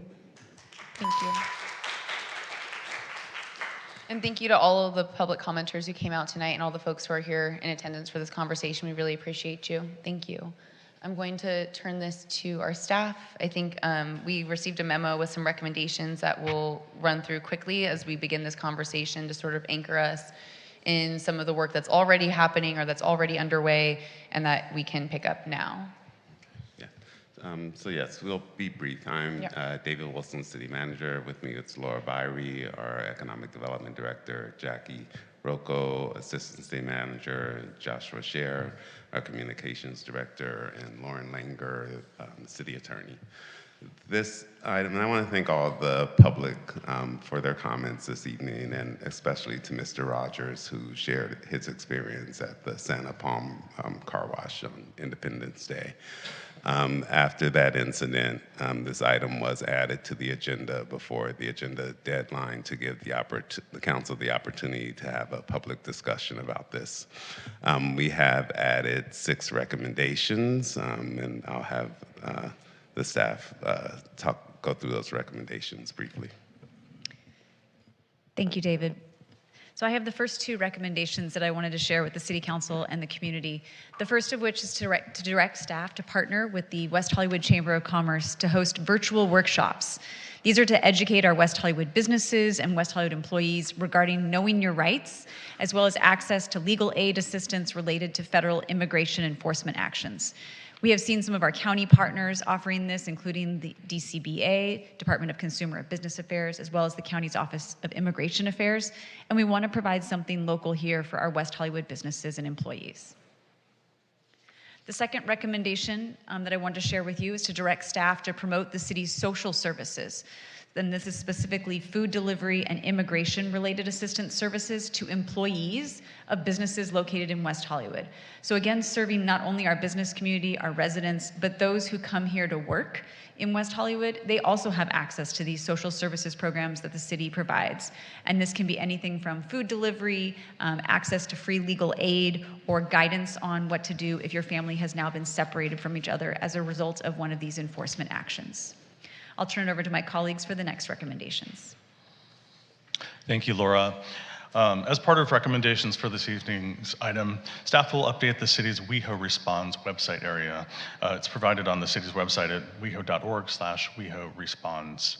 As background, the City Council first established WeHo Responds as a local disaster relief program in 2005, and it developed to aid people in the Gulf Coast region after Hurricane Katrina. And it's since turned into a disaster, but also kind of any sort of urgency item that the City Council or city staff views as being particularly important to raise charitable donations for the community. So recently we've activated it to assist in HIV and AIDS service organizations in light of federal funding cuts and in response to regional fires in the Los Angeles region a few months ago in January 2025. Through WeHo Responds, we'll encourage community contributions to agencies and organizations that are assisting people impacted by federal immigration enforcement actions. In addition, staff will create, in our next recommendation, a dedicated website area to feature Know Your Rights information. This will include information in multiple languages from the Los Angeles County Office of Immigrant Affairs, among other resources. We've also already developed materials that are in city facilities. There are printed materials, postcards available in English, Spanish, and Russian. And we've deployed these Know Your Rights public service announcements in digital transit shelters and pedestrian kiosks throughout the city, and they share important information to people in immigrant communities about knowing rights and accessing resources. I'll turn now to my colleague, Assistant City Manager Jackie Rocco.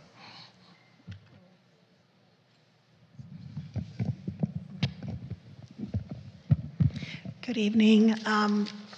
So our next recommendation, number 5, basically is asking for direction to work with our current social services contract providers that provide a number of services, from food deliveries to legal services for immigration enforcement actions. So we are seeking direction to begin working with these agencies more closely, and if approved, we can launch these services immediately to begin, addressing some of these needs. As you know, for some of the individuals that have been picked up by ICE, their families are being heavily impacted, and some of the employees are also afraid to come to work. So this is having a tremendous impact at various levels. So these agencies work with us currently, and we can, with your direction, if approved tonight, begin that process of addressing, food services and legal services for immigration communities. And then the 6th recommendation would be to authorize the city attorney to join lawsuits and take legal action on behalf of the city of West Hollywood, consistent with the city's values in response to recent actions and enforcement activities. As we know, these opportunities come up really quickly, and as we approach more into the summer, there's not going to be as many city council meetings and as many opportunities for the city council to have the ability to join in some of these lawsuits that may come up. I think we all hear what the residents are saying, and one thing that I would say in response is that our voice is really powerful in the courts, and that is where unconstitutional behavior is resolved. I know we can't always say what the courts are going to do at this moment in time. It's a really uncertain time, but that is the venue to seek justice, and so this is a really strong direction to be able to participate in litigation that comes up, even if it's in between times when you have city council meetings. You had already provided my office opportunity to join amicus briefs for issues around the country back in December, and so this just adds on that direction to really be able to participate to the full extent that we can when the city council may not be meeting for a couple weeks, and we may miss opportunities to join in. There was one other recommendation that came up after this memo was posted, and that's the idea of directing staff to send, I don't think we have time to do resolution before the next meeting, in the intervening time between the next meeting, but at least sending a letter calling on all of our federal elected representatives to advocate for the removal of ICE, military, and federal enforcement personnel from LA County and the region, to support residents impacted by immigration raids, and to reaffirm the city's commitment to SB 54, which is the California Values Act and West Hollywood's values.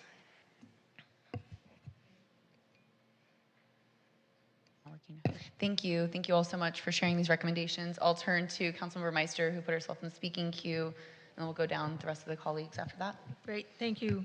Thank you, Mayor. So I'm supportive of all of the recommendations and the additional one as well. I'd like to expand on a couple of them with some suggestions and then some ideas that might get shot down, but what the heck. All right, so on the partnering to educate West Hollywood businesses and employees regarding knowing your rights, I would also suggest that we require posting of a sign in every business of legal rights, that it could be simply know your rights, WeHo, with a QR code that takes them to the website where you're going to have your know your rights. So in other words, it would have to be posted. It could be posted in the back of house, whatever, but to have a posting so that someone could just go to their phone, go to the QR code, and access the information quickly. I also would suggest that, in addition to the chamber, we work with our bids. We work with the unions that come to our city quite often. We work with anyone that is involved with vulnerable industries, and we ask them to set up a support network, sort of like a phone tree, but we can call it a support network, so that these businesses can be in communication with each other if events occur. The other thing I would suggest in terms of that is convening meetings with businesses most affected by the current situation and get input from them on their concerns and what else we can do as a city. And in those meetings include the Social Justice Advisory Board, because they can have a perspective that maybe business owners might not have. And I think it's important that we hear that, all together, everyone works together to try to make, this a better situation. Then separate from the recommendations provided by staff. So first, I just want to make it clear that as a city, we're enforcing our laws. We're not interfering by possibly doing some of the things that I'm suggesting. There's a valid concern that because agents are not showing identification and not providing warrants, that bad actors may be impersonating officers in order to kidnap people for illegal purposes, such as trafficking. And we've talked about trafficking in this city for many, many years. And many of these alleged federal agents are driving vehicles without any license plates. So there is no way to know if they're legitimate or not. Or is it a criminal driving a car that doesn't have a license plate? So one suggestion is the city has invested an incredible amount of money in license plate reading technology. New cars now are sold with a temporary license plate rather than no plate, so there's no excuse not to have a license plate on a vehicle. Perhaps we can see if we can use the license plate reading technology in real time so that a sheriff's department can dispatch a squad car to any vehicle that is caught on the LPR without a license plate and ask for ID to make sure that they are not a criminal. We also have parking enforcement and sheriffs that, if a vehicle doesn't have a valid temporary or permanent license plate, then perhaps they should be towed. And if we have to add something to our code to do that, then maybe we need to do that. And the same thing, block by block, or whoever the security is working at that time to identify vehicles with no plates or situations that could be potential kidnappings, to alert LASD immediately. Just, call LASD. Again, we should just make it clear that we are enforcing our local laws. We are not interfering. We are doing our job, making sure that our community, our constituents are safe, right? And then the idea about that that Lynn Hoopengarner brought up, maybe we have to have something in our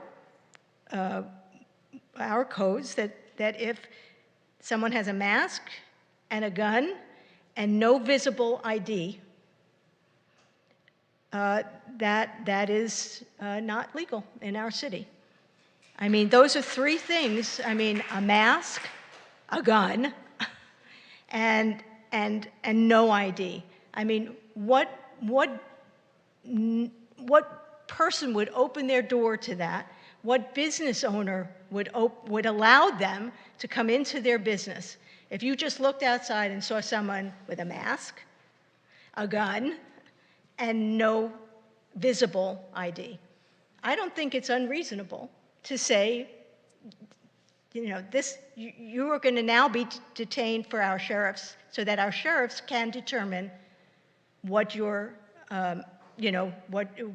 who you are, and then let the sheriffs deal with it. Those are my comments. Thank you, Councilmember Meister. Vice Mayor Hellman. Thank you, and thank you to everyone who spoke, and also thank you to our city attorney, our city manager, our city staff for pulling this together so quickly. I appreciate it. I have a few additional comments. First of all, I think we all share the outrage that was expressed by members of the public about what happened on the 4th of July. It's outrageous, and of course, it's happening all over the country and not just in West Hollywood. We are a sanctuary city. We established that very early in our history as a city. And what that means is that as a city, we do not cooperate with immigration authorities. We direct the sheriff to not cooperate. We don't allow our staff to be co-opted by federal authorities. Enforcement of immigration law is not the city's responsibility. It's the federal government's responsibility, and being a sanctuary city means that we do not participate in that enforcement. I really like the idea of educating our businesses and the people working in the community and our residents about their rights. I like the idea of having these virtual meetings, but unfortunately that only reaches some people. I would suggest that we might also want to do a mailer to all of the businesses, and the idea of putting posters up in businesses, whether we can mandate that under labor law or not, I don't know, but I'm sure our city attorney can help us figure that out. I also strongly support the idea of identifying the social service needs of employees who are impacted, not only the families of those employees who've been detained, but also employees who are not coming to work because of their fear. I think we should also encourage, and I don't know, this may have already been created, and Mr. Rogers may know more about this, but usually when things impact somebody, I know that our community is very generous. I've had several neighbors who've asked, is there a GoFundMe campaign for the workers who were detained or kidnapped, however we want to describe it, because I know that people in the community would likely want to contribute to support individuals. The item on social services, I think one of the problems is that some of our services may not be sufficient or adequate to address the current needs. Our immigration programs are more about referring people to information. And what I think some of these people will need and likely do need is direct representation, attorneys who handle removal proceedings. I know that we do fund one social service agency that primarily focuses on those who are here as asylum seekers, but we may need to be expanding the range of services that we're providing. I do like the suggestion of finding out what the mayor in Pasadena did to kick ICE out of his community, and I'm sure that our mayor would do the same if we knew exactly what was done at that time. I think one other, I like the idea of enforcing our license plate law, and if nothing else, that slows people down and lets them know that they can't come into the city, whether they're ICE or whether they're criminals preying on people. We shouldn't have people driving on our streets without visible license plates.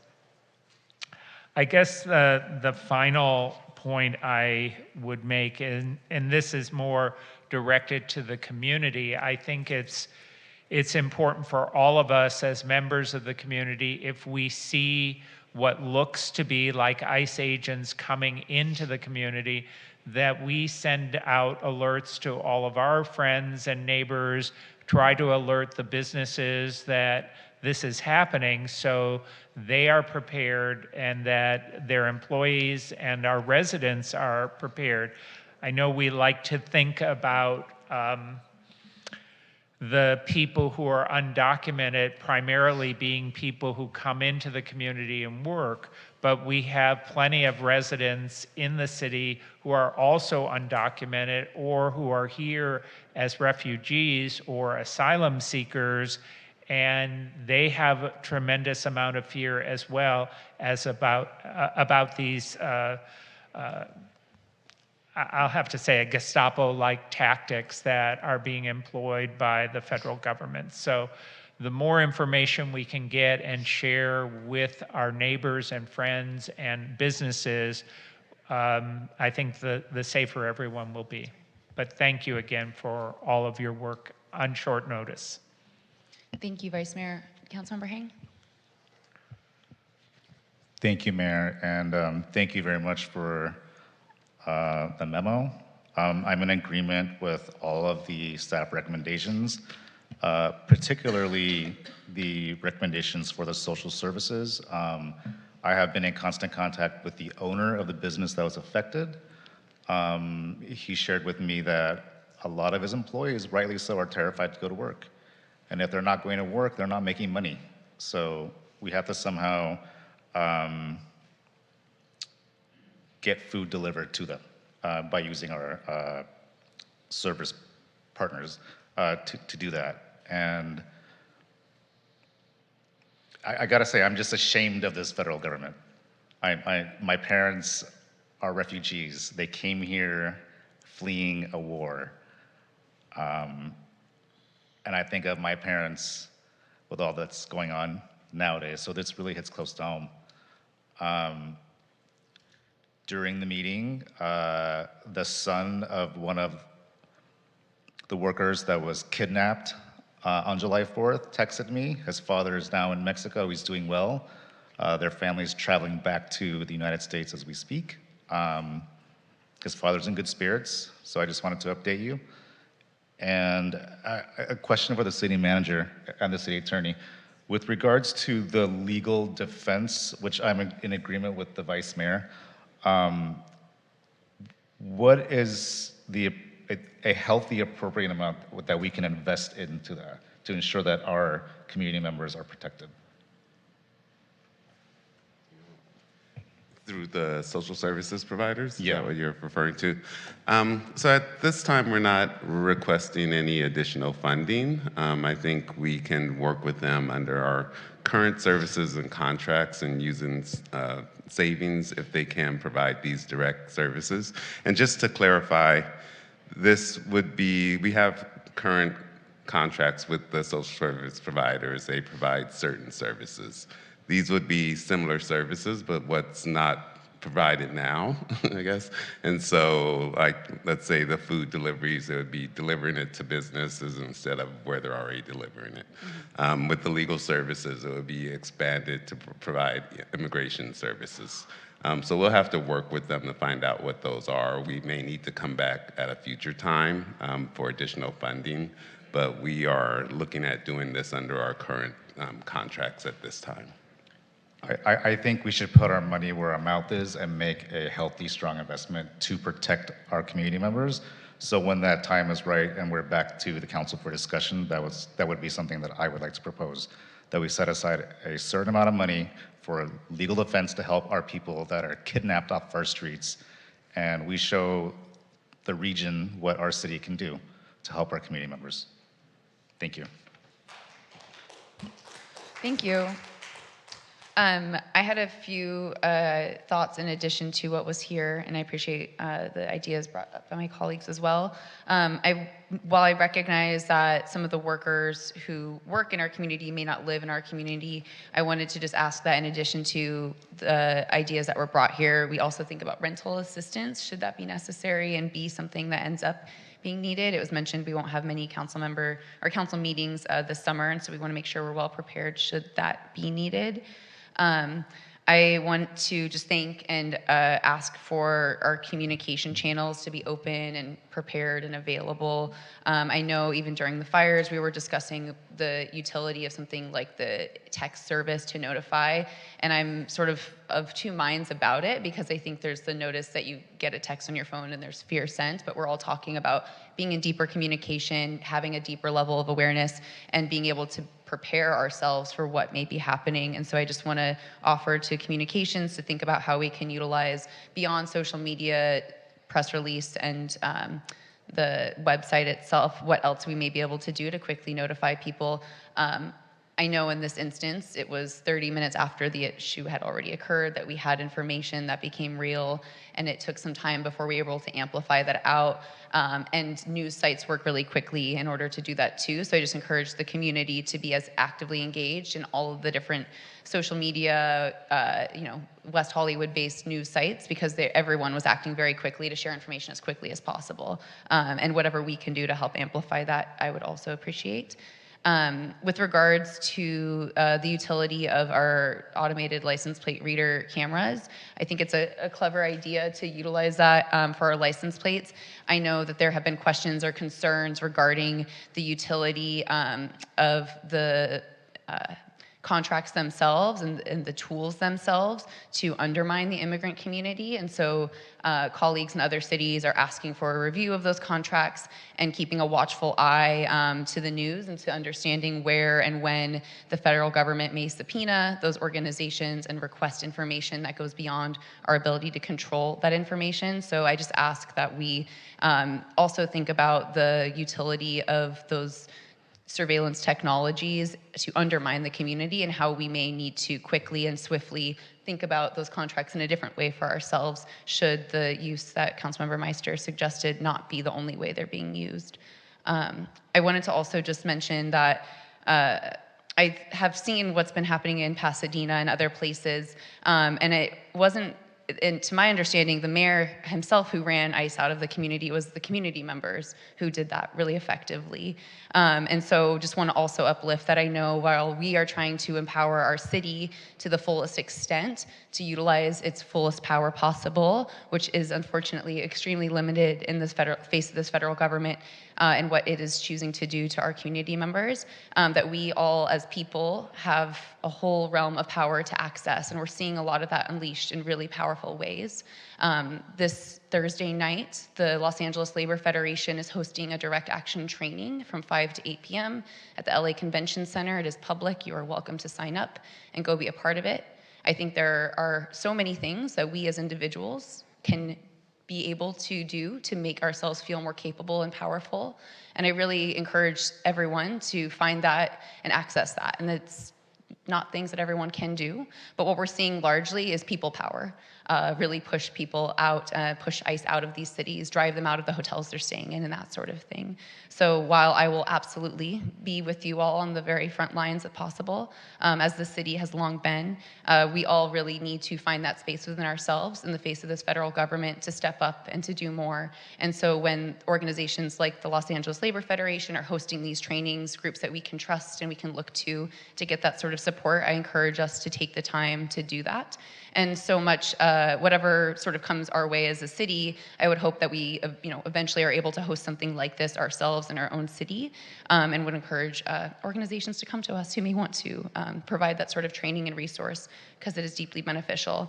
And then I think, in addition to sort of the old school tactics of phone tree and communications and text, many of us live in apartment buildings. We may not know our neighbors. And I think these are just really small ways that actually are deeply transformational, getting to know each other in the face of what's happening, creating a stronger network and community. This isn't direction to staff. This is really just communicating to the public. These are things that we can all do so much better in this time. We should know the names of people who wash our cars. We should know the names of people who live next door to us. We should know how we can take care of each other better. And I know I feel the call to do more of that than ever.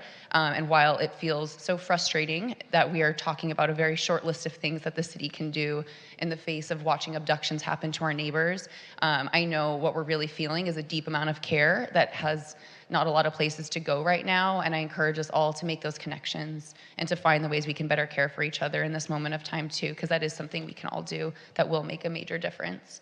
Councilmember Hang, I'll go back to you. Thank you, Mayor. I forgot to mention earlier, I'm in agreement with what Councilmember Meister had mentioned about the face coverings. I mean, about 2 weeks ago, the city of Huntington Park held an emergency meeting where they instituted an urgency ordinance because their local PD spotted a vehicle that looked suspect. The vehicle was very suspect. So the PD went to the vehicle. They talked to the gentleman that was in the car. The gentleman claimed to be an ICE agent.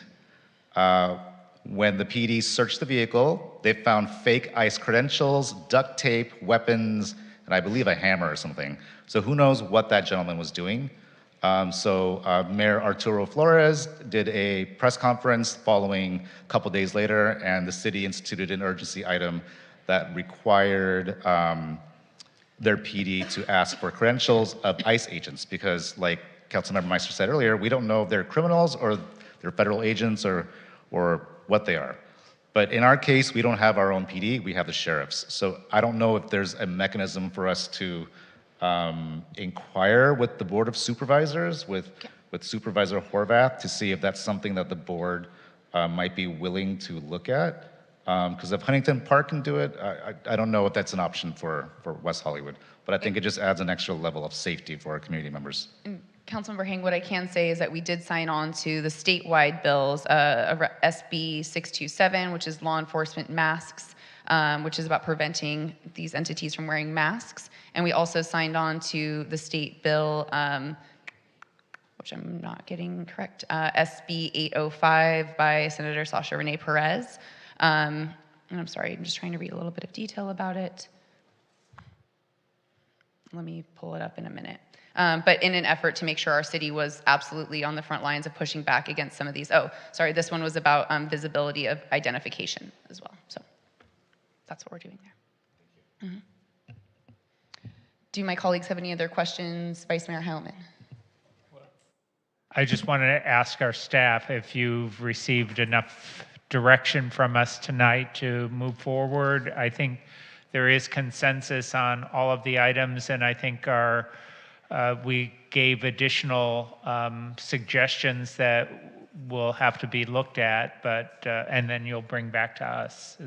Do you need a motion or a motion to approve the recommendations with the directions that have been given for further exploration of things like the license plate, the amount of social services funding? Is that sufficient as a motion? Yes. Okay. Yeah, I just want to make sure it includes about looking at if the city can put forward a law about if you're wearing a Yes. mask and you have a gun and and no badge, Yes. I think that is being looked at by the Okay, state, but I think we can look at it as well, and I suspect that the state legislature is going to approve that. Yeah. So, yeah. Yeah, and we will certainly talk with the license plate reader companies regarding the no plates. I mean, what we know they're designed to do is to provide a ping to law enforcement when there's a certain license plate number. I don't know if that happens if there's no license plate at all. So that's one of the things that we'll look into. And if it is, I mean, certainly something we could do is we don't need extra direction to stop cars with no plates. But I just we also have, we're going to have more cameras, and aren't we going to have in the sheriff's station, a center, a watch center. Watch center that could possibly also be heightened awareness about that? Yeah, no, we certainly can look into all those Okay, things. Yeah. thank you. Question for you, Mr. City Manager. Do you know what the status of the drone is, when that could be deployed out? Because we could certainly use that equipment for ICE. We don't have any new information since the last council meeting, given direction to use them as within the Sheriff's Department's policy, which currently their policy is only for extreme emergency situations. So I don't think it would be helpful for us in this situation. Even if we had the drones, it would only be in like an active shooter or some type of situation like that. But that is an extreme emergency situation. People are being abducted off the streets into unmarked cars and taken somewhere where they have nowhere they're going. So to me, that is an emergency. Yeah. So we can provide an update on the status of it. And again, I think it'll be the Sheriff's Department will be making the call on when it can actually be used or not, like what they consider emergency, but we'll have those conversations. Thank you. Thank you. So I see a motion to adopt the recommendations plus the other things that were said. And again, thank you so much to the members of the public for your comments tonight, for all of the engagement over the weekend since this issue occurred. We really appreciate you.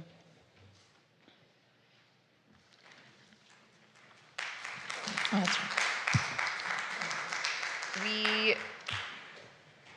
do not have any items in excluded consent. We're in our final public comment period. I don't believe we have anyone signed up to speak. So we'll move into council member comments and meeting attendance reports. Who would like to begin? Councilmember Hing. Thank you, Mayor. I attended various events throughout the West Hollywood community, and I just wanted to make a brief statement. As the son of refugees who fled a war-torn country and persecution, I'm literally outraged and disgusted by ICE, by the raids that happen in our community, and especially more outraged that happened on the 4th of July, a day meant to celebrate freedom and independence.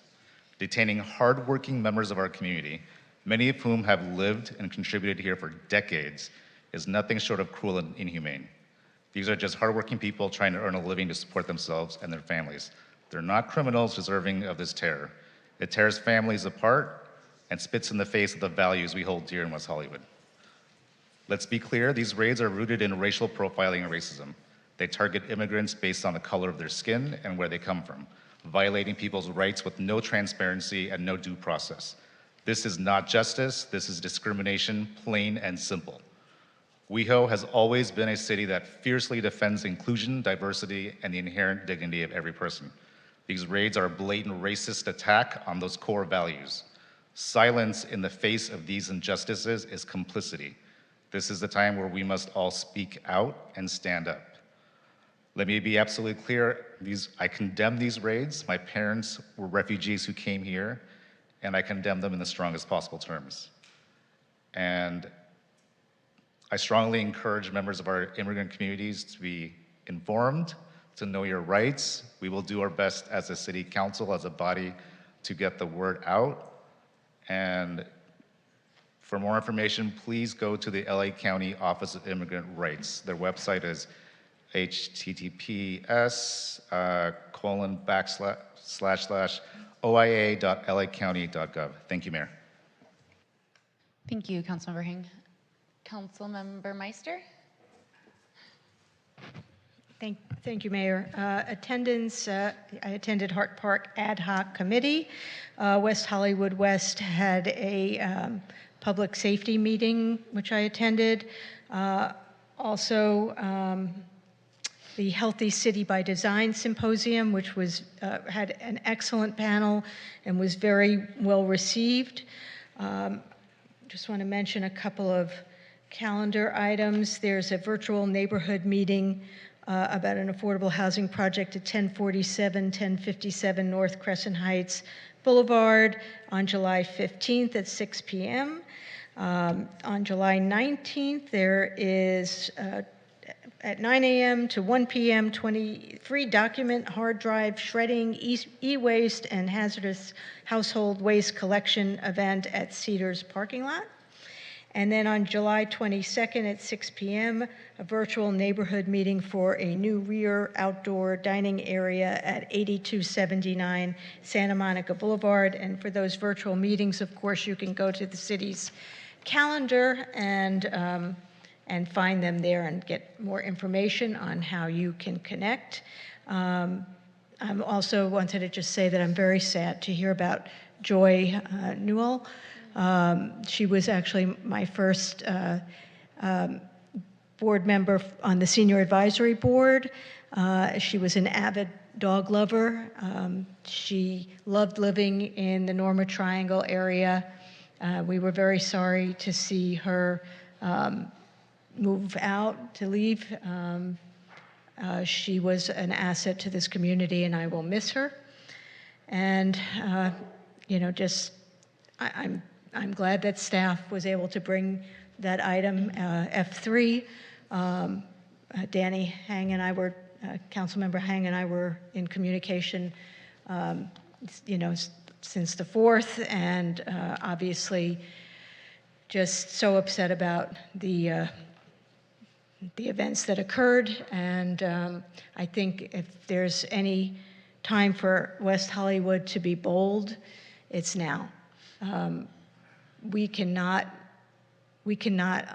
allow this to happen. This is just fascism, and we just cannot allow this to happen. We cannot remain quiet. Thank you. Thank you, Councilmember Meister. Vice Mayor Hellman? Thank you. I attended various community events, including the Chamber of Commerce State of the City event. I also want to thank Danny in particular for reaching out to the business and speaking to the business owner and communicating with the families of those who were directly impacted. And we don't have another council meeting until the beginning of August. Want to remind everyone that we have National Night Out in August, so want to encourage everyone to go out and, as the mayor said, communicate and connect with your neighbors. That's how we get the word out to people. So hope everyone will go out and participate in that event. Thank you. Thank you so much. I also wanted to thank the Chamber for hosting a fabulous State of the City event and congratulate Office Entitled for the recognition they received that day. I wanted to uplift one of the public comments. I thought it was a great idea about creating more public safety awarenesses or public PSAs on cycling pedestrian awareness in the boulevards. I think it's a great use of those bus shelter mediums, and we do some really great artwork, so hope to see something fabulous come out of that. And yeah, this is a completely devastating weekend for the community. I been looking, you know, every couple hours at the amount of comments on the various social media posts, the WeHo Times video itself of the raid occurring at our beloved car wash, and it's just completely, I think in one way really heartening to see the clear line that this community understands has been crossed, that we are in a deeply authoritarian and fascist state, and that we have community who can see it clearly and understand exactly what's happening. That's West Hollywood. And what has happened is completely heartbreaking and devastating, of course, to the families, to the place of work itself, and to all of us as a community who feels like we just sort of let this happen. And I know cities across this country are grappling with what to do as we are tonight. And I think all of us standing in unison, continuing to raise our voice, continuing to understand very clearly and saying very clearly and loudly what is happening is part of that chorus. Because it doesn't take long to look in those comments to see people rooting this horrific behavior on. I know I was pretty astounded to have people I went to high school with, challenge some of the things I had been posting. And it's just crazy to me that there are folks who believe that this is the way forward. And I say that as a reminder that we are very much a country trying to figure out what is happening. And here in the city of West Hollywood, we are deeply clear that this is not what is going to keep happening so long as we have a say in it. And I appreciate the way that our community has risen up their voice and is speaking very loudly, and I hope to see that continue. It was just a few weeks ago that we had this really powerful No Kings demonstration in the park. And I imagine that we'll continue to see much action occur so long as this administration keeps taking these horrific and devastating actions. So just want to say again how much I appreciate our community, how much I appreciate staff and our quick response, how much I appreciate the first responders who are on the front lines facing this as well. And just thank you all again for a really meaningful meeting tonight, taking action. And we'll see you all back here August 4th, 6 p.m. This meeting is now adjourned. See you next month. And before we leave, I got a text from somebody that there is an app called Ice Block. If you haven't heard of it, it allows you to report ICE sightings so that other people will be aware of it, and you can download the app. Great. So, thank you. Thank you. Now the meeting's adjourned.